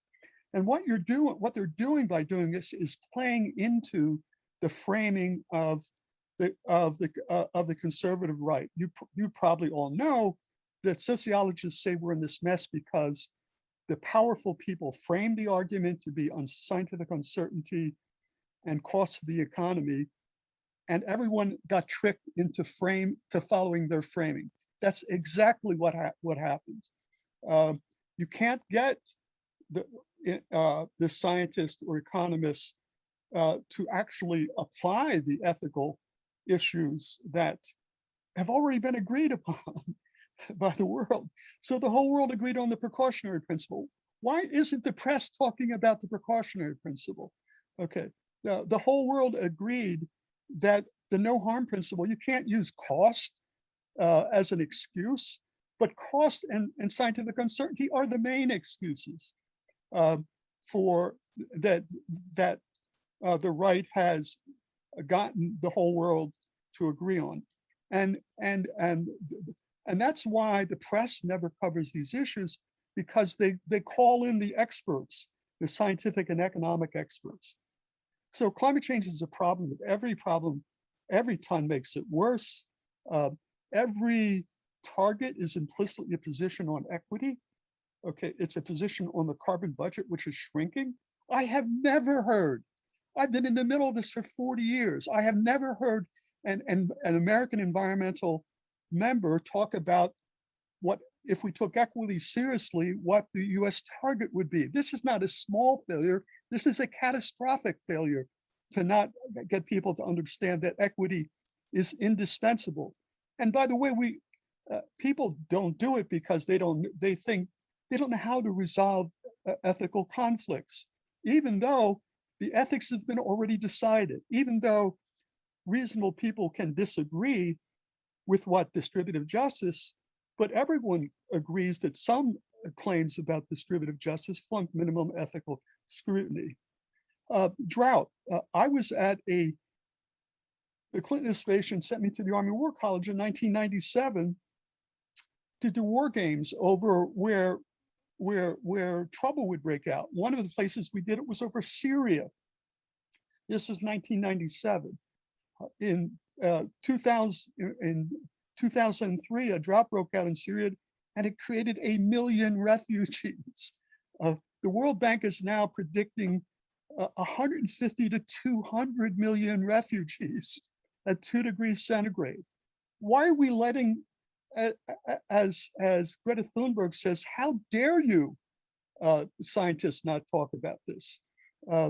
How dare we let even the Democrats are often as bad as the Republicans. They all bought into neoliberal economic thinking, which I now understand has happened.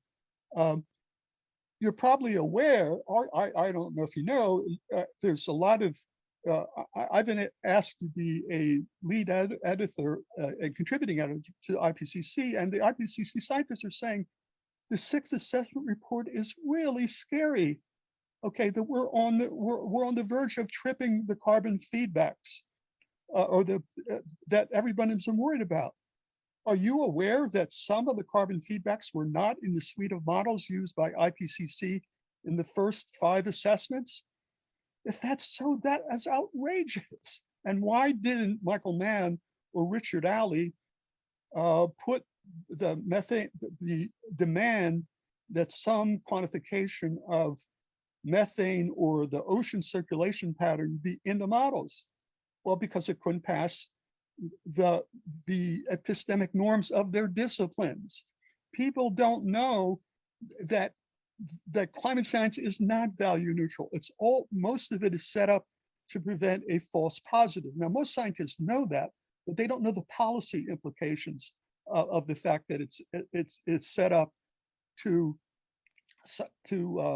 solve, to prevent a false positive. Science could, and the Europeans knew, that sometimes you want a precautionary science if it's really, really dangerous. I have yet to hear any academic talk publicly. I haven't even heard the environmental groups talk about this issue. it's so critical uh, to, um, to prevent devastation. The equity thing is not only agreed upon, if the rich countries don't diminish their share of a shrinking carbon budget, there's nothing left for the developing countries right now. It's practically important. How can we have a conversation about climate policy without a serious conversation of what equity requires of us? Have you heard any academic or environmental member talk seriously about that? Some in Europe are. In Europe, at about 2 years ago, they said the US, the minimum fair reduction level to reach 1.5 degrees centigrade is a minus 195%. Why is equity missing from the conversation? It's because sociologists quite rightly got that academic disciplines are tribes. They set rules for what is admissible for good reasons, but they resist rethinking those rules from an interdisciplinary perspective.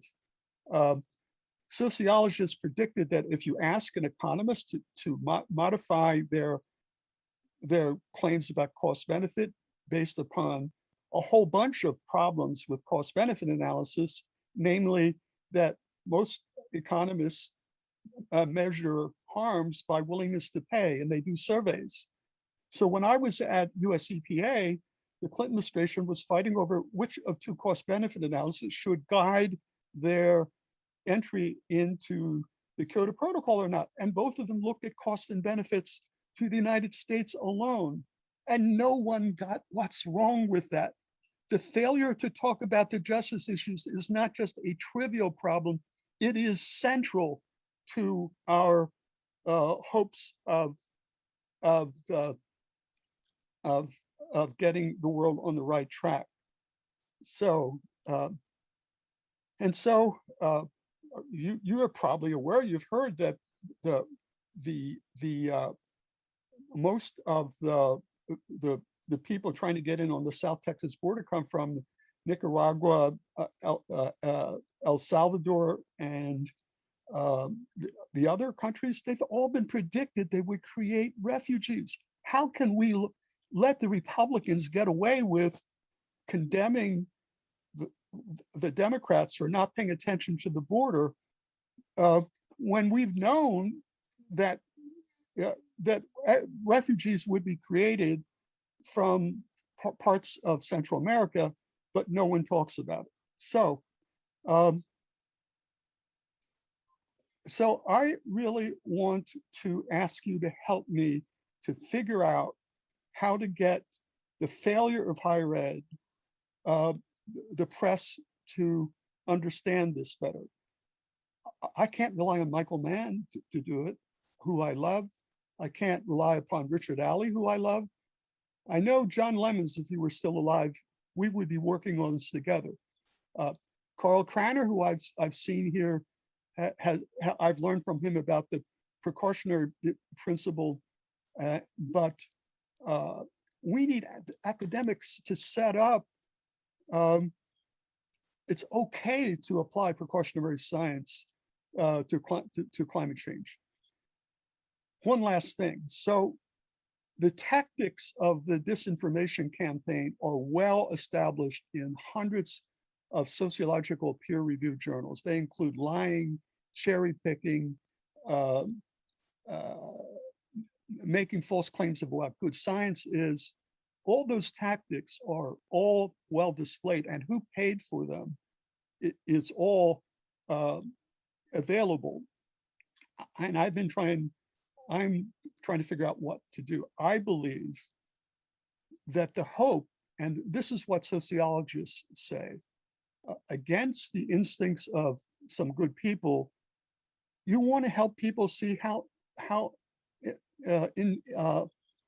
morally insufferable is the tactics. And the reason why you want to do that, the sociologists say that's what gets people energized in a social movement. So I think if that's the case, we can learn from Greta Thunberg and other people how to do this. And the challenge is, how do we get the press to pay attention to this? I know a number of press people that I know they're interested in this, but I've only come to clarity about how we should do this in the last 6 months. I'm working with Katie on a book about how do we get traction for ethics. That's another issue that UNESCO, by the way, as I've gone around the world, people have all seem to agree in ways I would never suspected, that the most important challenge for global governance is to get traction for global ethics. You may or may not know, I will end here, that the United States has blocked consensus on climate change 8 times for 8 different reasons. And I know it was the fossil fuel industry. You probably don't know that there are 12 or 13 international environmental treaties, and the United States has not ratified 10 of them. Okay. And I know how it happened. And I think it's our job, is to figure out how to get the world to take justice seriously. And I know that we can't currently rely upon the academic community to do that. So I'll stop there. Thank you, Don. A very thought-provoking talk. As I would invite you now to just look through the chat, and there's been some interesting comments made as people listen to you. I posted some articles and links that I thought were relevant. They're maybe not for now, but for people to take note of. But once again, let me ask people to raise their hand if they have a question or comment. We have up to 10 minutes for the rest of Don's session here.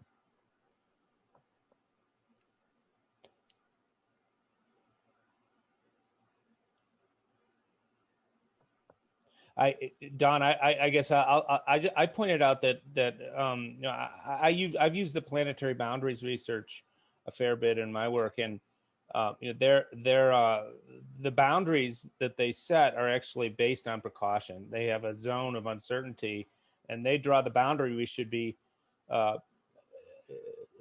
working around and developing policy around as the inner boundary. That's the most cautious point. So I wonder what you think of that set of research.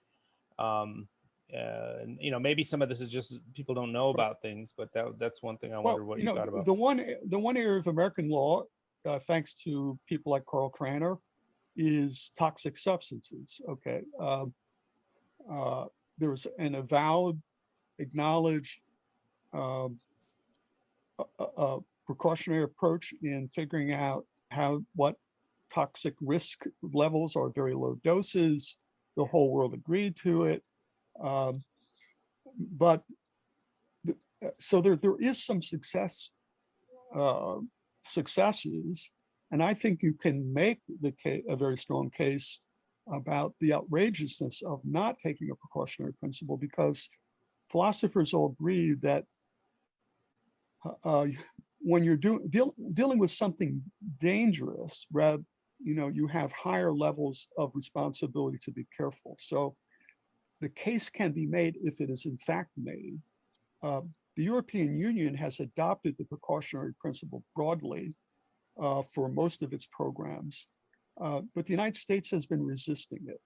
One of the reasons which I'm teaching international environmental law, I've been looking at 10 treaties that the United States has not ratified, and most of them are because the business community claimed it would have to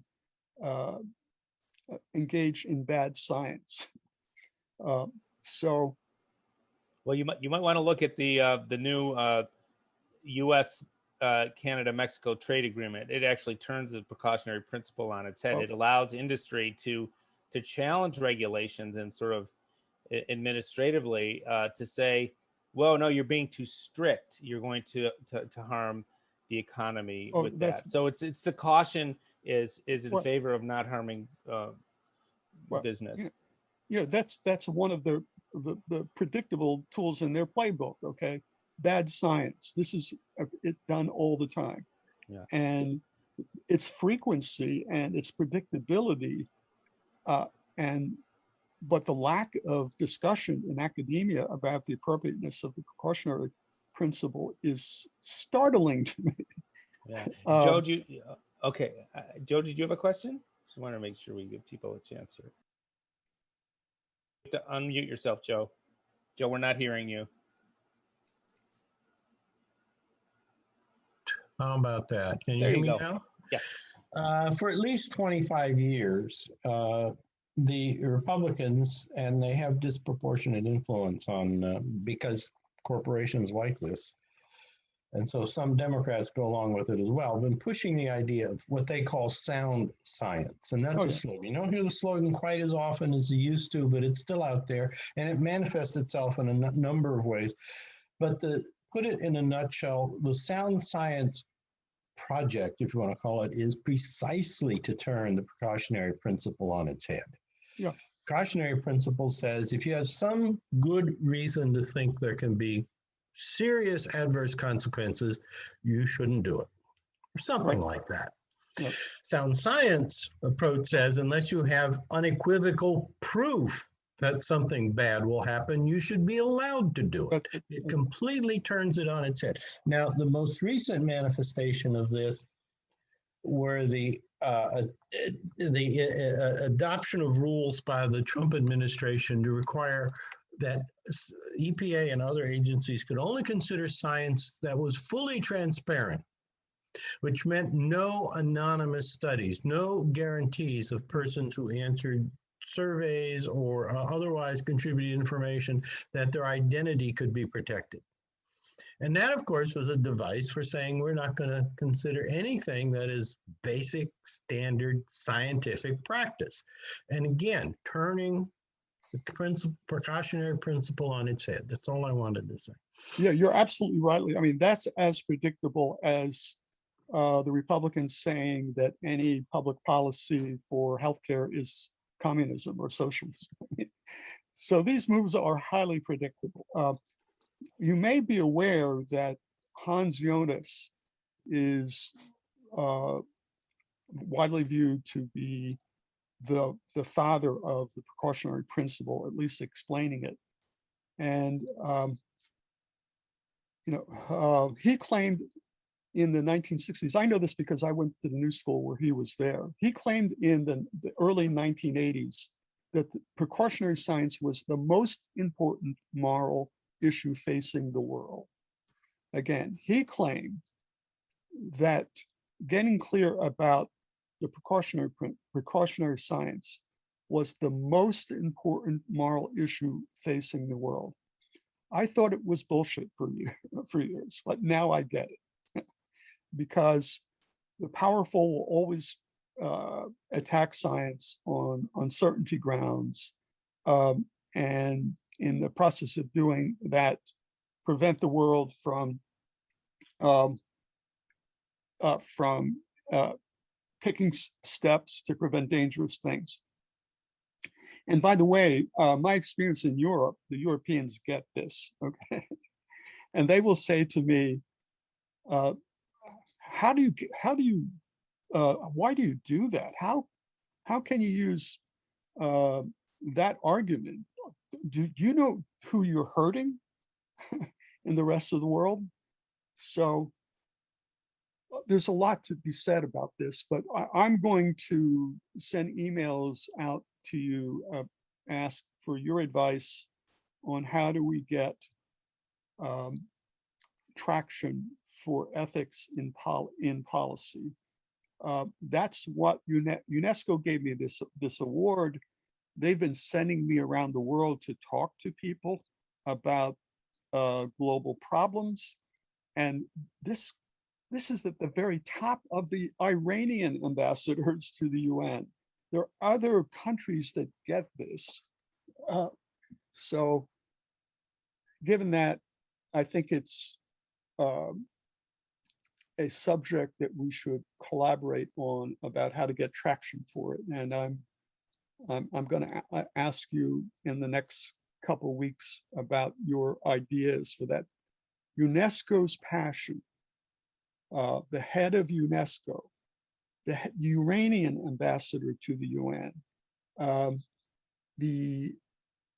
several ambassadors to the UN said this is the most important issue facing the world because humans are now facing problems which are really dangerous that require global governance, and global governance requires the world to adopt treaties which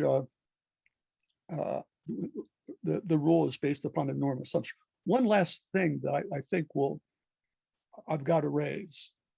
The claim that universities aren't teaching students to spot ethical issues. I had a $50,000 grant when I was at Penn State, a 3-year grant to test graduates on undergraduates. And the graduates were often worse than the undergraduates. Okay, so the failure rate, all claims already have a normative, is based upon a factual claim and a normative claim. And because of that, the Enlightenment philosophers said that government should train people in ethics.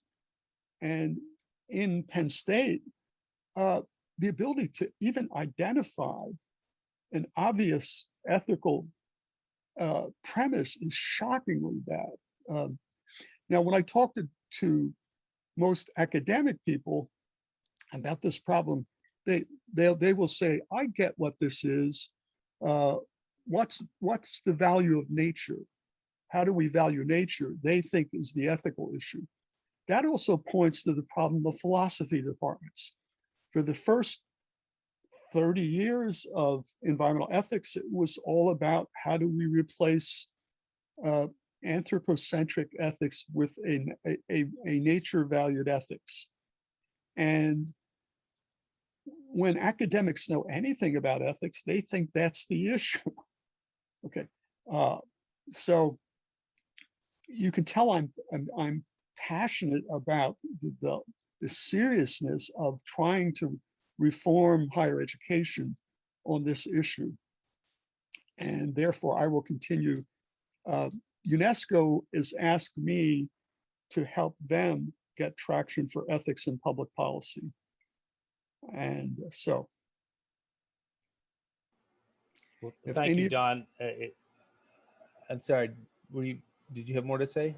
No, if any of you have any ideas about this, I would appreciate. It's also how to get traction all around the world on this issue, but particularly in the United States. That's okay. Thank you for that invitation, Don. And as I said, we'll keep the Zoom open a little after we hear from Carl. If we want to talk a little more about this informally without being part of the program, so that nobody feels they're missing anything if they aren't able to stay. So Carl, with that, let me turn it over to you for the last presentation of this afternoon's session. And again, Carl, I'll give you 5 minutes notice when you're getting close to 30 minutes if you reach that point. And you'll have to unmute yourself. We're not hearing you yet. How's that? Okay. Great. Yeah. Thank you. Thank you for the introduction. Thank you, Laura and the others for inviting me and participating. Let me put up the slides here, but before I start them, I think I should say a word about some things that I've done. Oh, that all needs to be reversed. Okay, can you all see this? Everybody see it okay? We do. We just, if you can just get that into the presentation mode. Slide mode, sure. Yeah. There we go. How's that? That's right on. Great. Thank you, Carl. Okay. As a preliminary point, Don knows this, but it's probably worth saying something about. In 1993, I wrote about the problem that he's discussing between false positives and false negatives in the law. And I've revisited that problem from time to time. And I've written several articles, if you're interested, on the precautionary principle 20 years ago or whatever it was. And I just published, not long ago, published a book on called Tragic Failures with Oxford Press. It came out of a set of lectures I gave. They're on the law, but basically the argument there is the concern Don had, namely that in the law, both in the tort law and regulatory law, you will find industry pushing the idea that we should have sound science, ideal science, doubt-free science, are different terms that they use. And that is a barrier indeed. I discussed how to address that. I discussed where the problems arise from. So if anybody's interested, you might want to take a look at that. Tragic Failures. It's a cute little book, not very big. Okay, so I've been impressed with the information and the understanding and concerns with global warming, and it's hit home in a way that is worth calling attention to.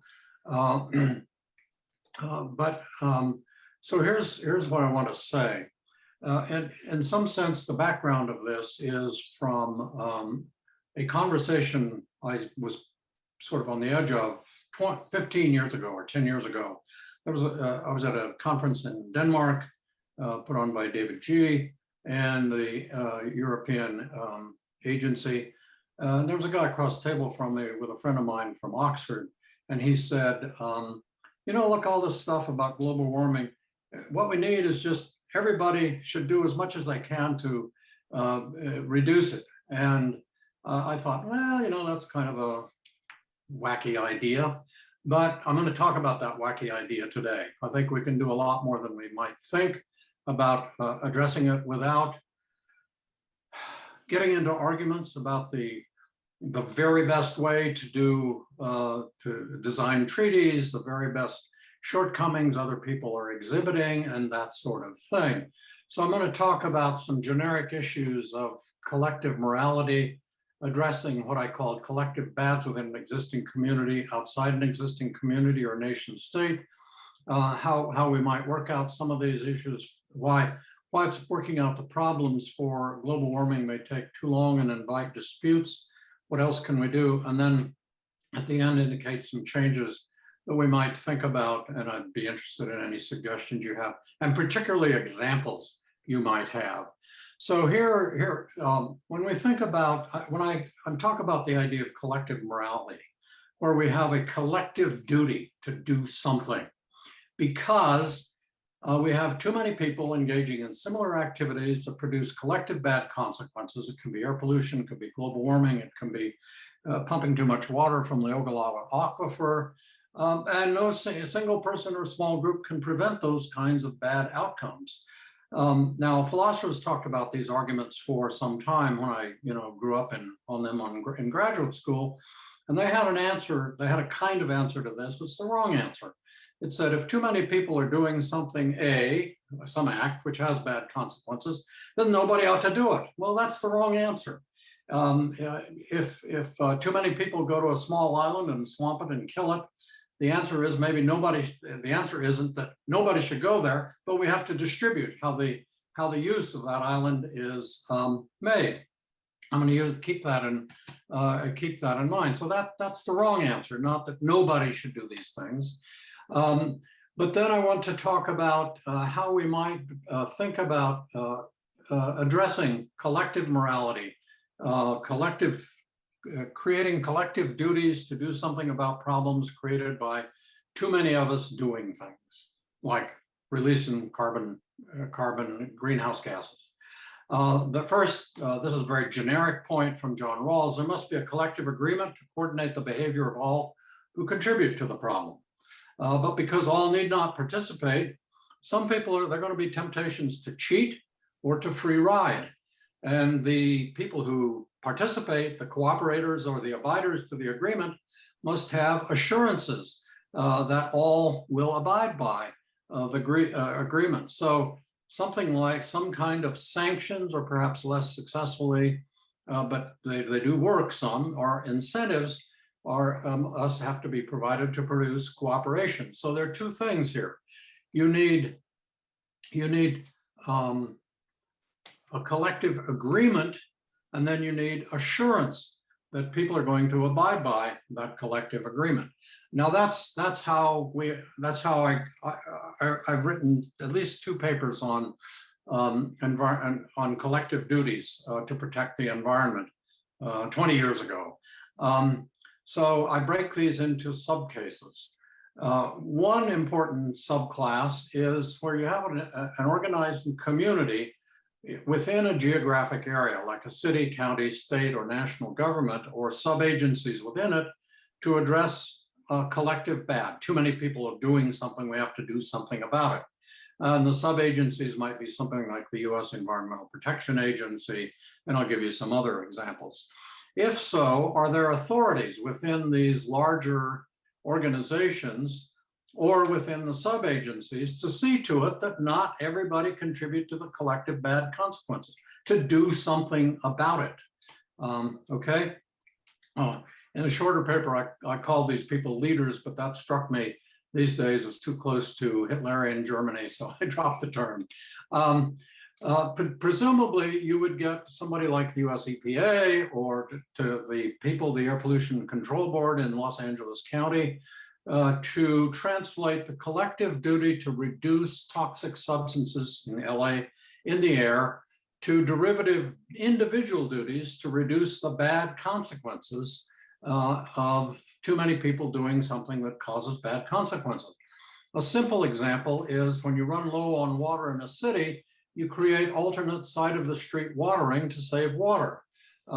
When we have too many toxic substances in the LA air basin, both the US EPA and the California Air Resources Board implemented catalytic converters on cars to reduce the harmful air pollutants, okay? So somebody had to make that decision and implement it. And roughly speaking, on cars in California, everybody has to have a catalytic converter. And I think they're pretty widely accepted now. But these duties would have to be backed by sanctions to ensure compliance in many cases. And I think we've seen this in particular with respect to the problems with COVID, because there's people turned either wearing masks or getting vaccines into a political point that fit with Trump's worldview, which was not a good, was a terrible thing. So when you have a solution to the collective bad problem by distributing duties out to people to do their part, you may still have to sanction people for non-compliance. So for example, with respect to catalytic converters, there are sanctions for garages that for car owners or garages that disconnect catalytic converters. I suspect these days that those aren't needed much because unless you have a garage that's known for that, I think most people they live with it. They just live with it. They've been persuaded, okay? Now, when we assess collective bads within an existing community and we want to justify how should we distribute the burdens of complying with procedures to reduce the collective bads in a community, we look to subsidiary moral principles like fairness, like the distribution of benefits and burdens between people in the community, maybe at cost effectiveness. And you could even, I would even let the utilitarians back in here, maybe. You want to look at what has optimal good consequences. How do you assign your derivative duties to get the best optimal good consequences in the community, okay? By people carrying out the derivative, as it were, moral duties. What's the matter here? Okay. Now, that was one class of cases for the creation of collective bads and how you would begin to think about it, having to do with collective bads that arise in an existing community where you have political institutions or sub-agencies that can address the problems. The harder problem has to do, in a sense, with global warming. There is no organized entity or authoritative entity to address a collective bad. Whoops, did I get, yeah, wait a minute. Okay, so to address the collective bad. So let me use a simple example from the US. Underlying a 7-state region, including Colorado, Kansas, Nebraska, Oklahoma, northern Texas, and maybe parts of Missouri, there is effectively what you might think of as a lake of water. And when people discovered this lake of water, they started pumping water out of it. And after a while, they began to realize, well, we're not really pumping out water that is replenished every year, we're mining it. So the declining levels of the Ogallala Aquifer underlying the 7-state region arose from too many farmers and municipalities pumping water for their own needs. And one could say self-interested needs, but they might be legitimate needs, will greatly reduce, possibly delete the aquifer over time. So you need a solution to that, okay? So when you have these, I realize this a little bit on the abstract side, but when you have collective bads that are produced outside of existing legal or organized institutions, you're going to have to do something about it. So when you have something like the Ogallala Aquifer, someone or some group will have to create an entity with appropriate authority to prevent the collective bads. And then they will have to develop derivative duties for each participant to achieve the collective goal, supported by appropriate incentives or sanctions. I think that's been done regarding the Ogallala Aquifer. I don't know how successful it is. I have cousins that have pumped water out of there, like a ton of water. And I think they have to put limits on what they can pump each year. Even so, the Ogallala Aquifer in some areas has dropped 150 feet since it was discovered. And that's going to bode ill for people in northern Texas, maybe western Missouri, places that are more on the edge of these aquifers. So you need to create a group to organize how the pumping is done, and then you need to figure out how should we distribute the duties, the responsibilities for those who are creating the bad consequences, so we don't cause the bad consequences. So when you have no organized entity, you have to address the collective bad. For global warming, as you all know, this was caused by the emission of too many greenhouse gases that greatly threaten aspects of life on Earth. And Don just showed us pictures of how bad it is. And I think we clearly have to worry about that. And I know a few years ago, Colin was going around saying, this is the only thing we should worry about is global warming. He's been involved in other things recently. But I think that's true. We ought to take that extraordinarily seriously and try to do something about it.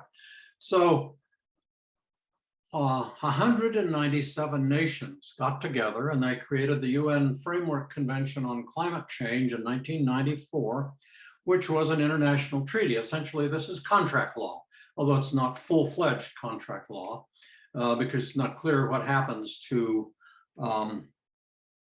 violations of contract. But the member states committed to acting in the interests of human safety of the world and member states, even in the face of scientific uncertainty, to stabilize greenhouse gases at a level that would prevent humanly caused interference with the climate system, okay? And then there are further derivative duties here. Members have duties to prevent dangerous atmospheric interference with the climate system by keeping global temperature increases to or below 1.5 degrees Celsius or not to exceed 2 degrees Celsius. I've been writing a paper for Don Brown on this, and he filled me in on some of these details. Also, members must do no harm to the environments or other states or areas beyond a country's national jurisdiction. And this occurs because greenhouse gases, as with air pollution, they don't recognize national boundaries. So we have to do something to keep the total down to avoid the problems. Members making greater contributions to global warming have greater responsibilities to reduce or prevent harm to the most vulnerable countries. This is a kind of fairness consideration. Those who produce the most should take on the burden or the responsibility of reducing the most to prevent the collective bad coming about. And countries must base their greenhouse gas production reduction targets on the overall remaining carbon budget to help achieve any warning limit goal that must not be succeeded. And Don showed you a picture of this. So it's very useful to follow Don. I can piggyback on some of his slides, okay?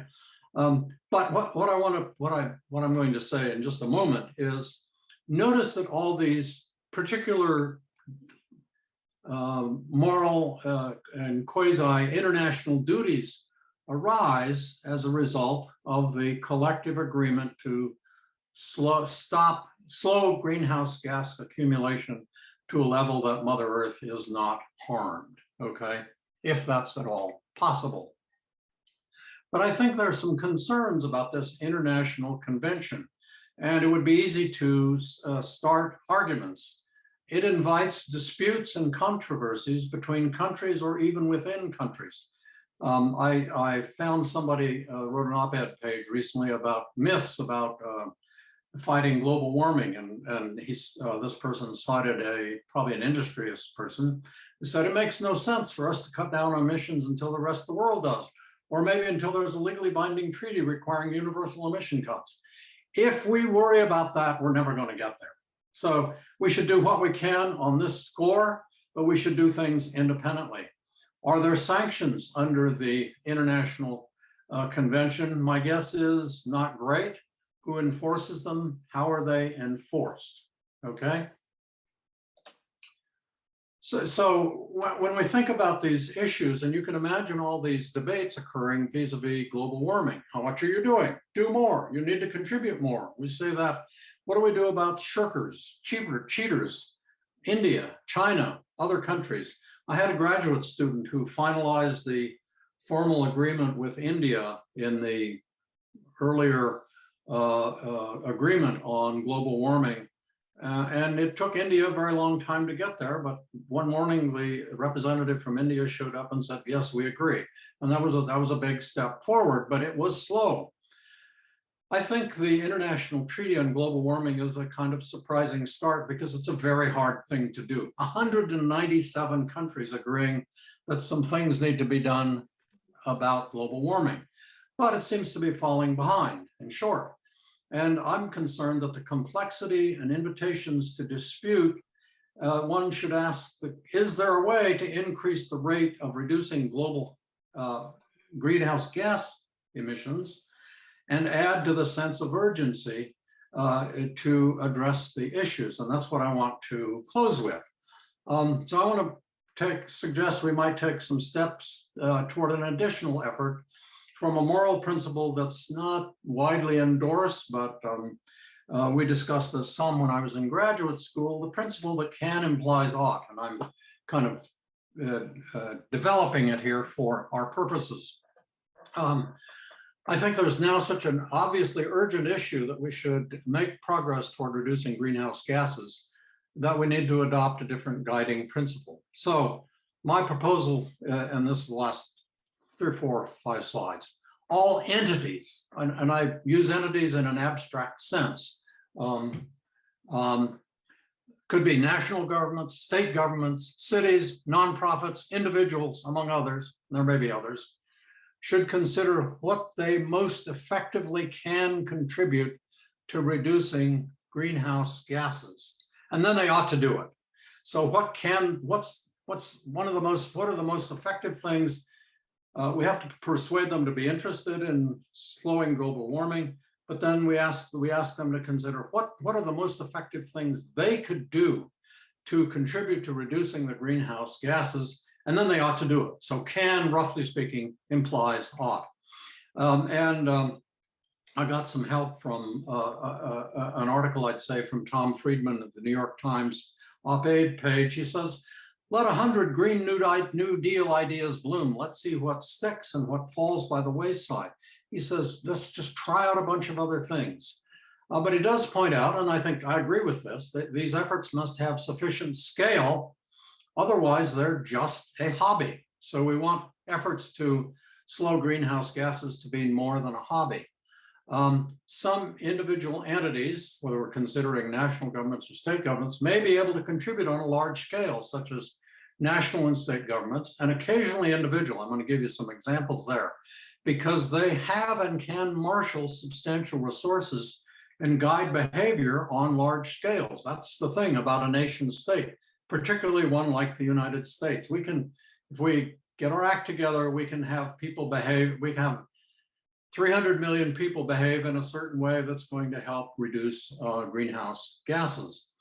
The collective efforts of individuals and perhaps nonprofits may have to achieve a kind of collective large-scale result from all their efforts to make an impact, and I'm going to suggest some things.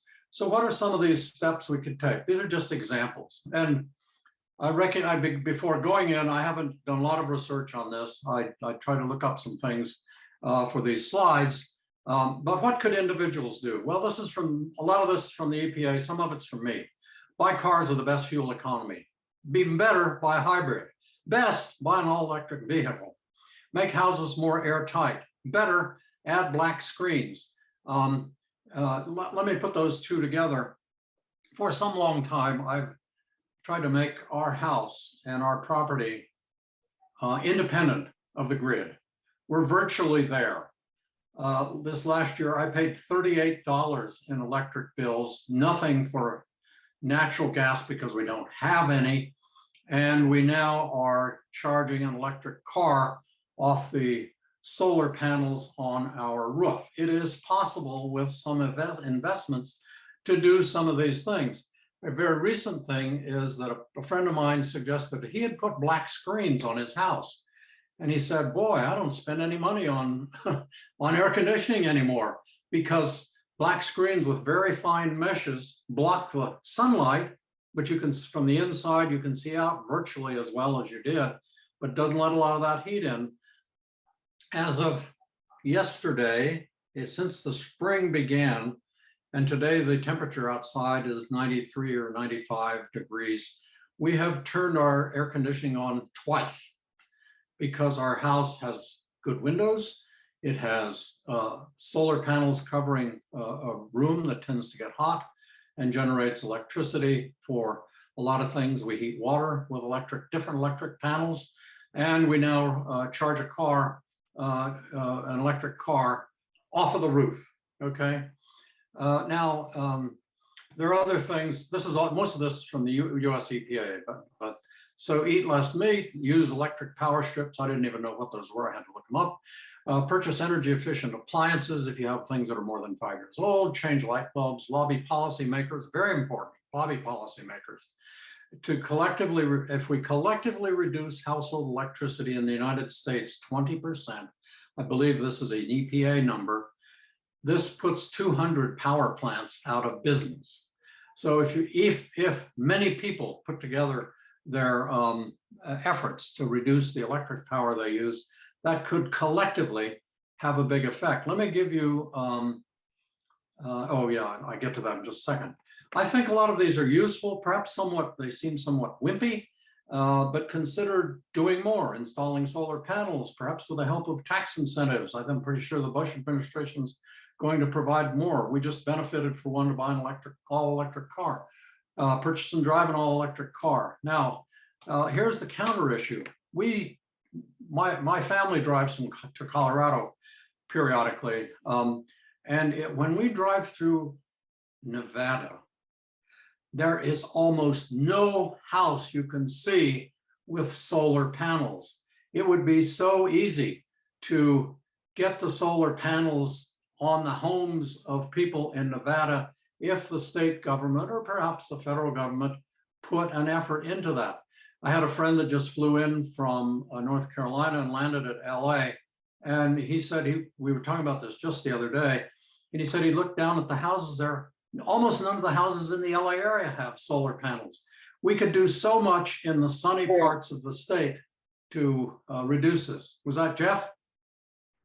Somebody said something. Anyway, so these are useful, somewhat wimpy, but we could do a lot more than we may think. 70% of annual greenhouse gases come from cities. So endorsing emission standards for factories, this is EPA again, endorses emissions standards for factories and large businesses, urge and even foster companies to use renewable energy, develop mass transit, increase green spaces, have solar panels on the roof. And as you may remember from 3 years ago, I think, is this right, Don?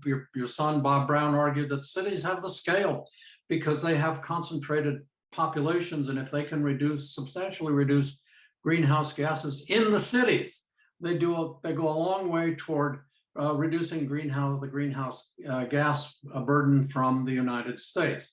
The cities just must find the individual and collective will to do these things, and that can be difficult. But if we start thinking about these in different ways, maybe we can make some progress.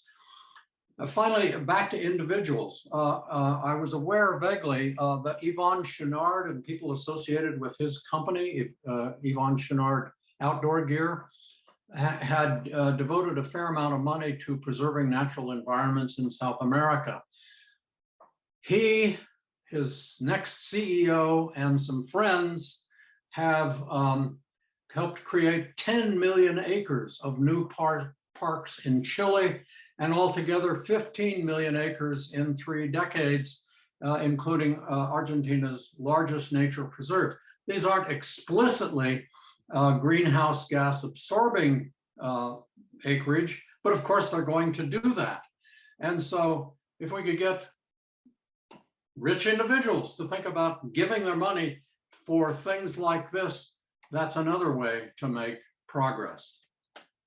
So, and I think this is my penultimate slide. It's really the last slide. So what does can implies ought come to? So entities considered abstractly, states, national governments, local governments, individuals should take the most effective and optimal action within the purview of their positions, lives, and resources, within what they can control and do, so that they help to reduce global warming. If they do that, then they ought to do so. If they can do that, they ought to do so.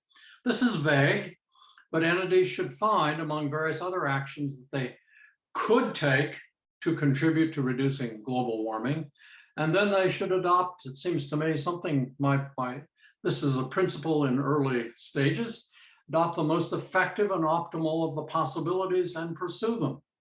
Might be giving to organizations that work to reduce, to absorb greenhouse gases in third world countries to help to preserve jungles and natural preserves and so forth. And the last point here is the entities should make their resources achieve the greatest bang or GHG reduction for the buck, and their efforts for the possibilities open to them and carrying them out. So if we think about what can we do given this kind of guidance, that's what we ought to do. Elevate the concern about greenhouse gases higher, and do it. Thank you. And let me escape this somehow. Thank you very much, Carl. That does bring us to the end of our scheduled time for today. So let's consider today's sessions to be formally closed. I'm going to stop the recording now.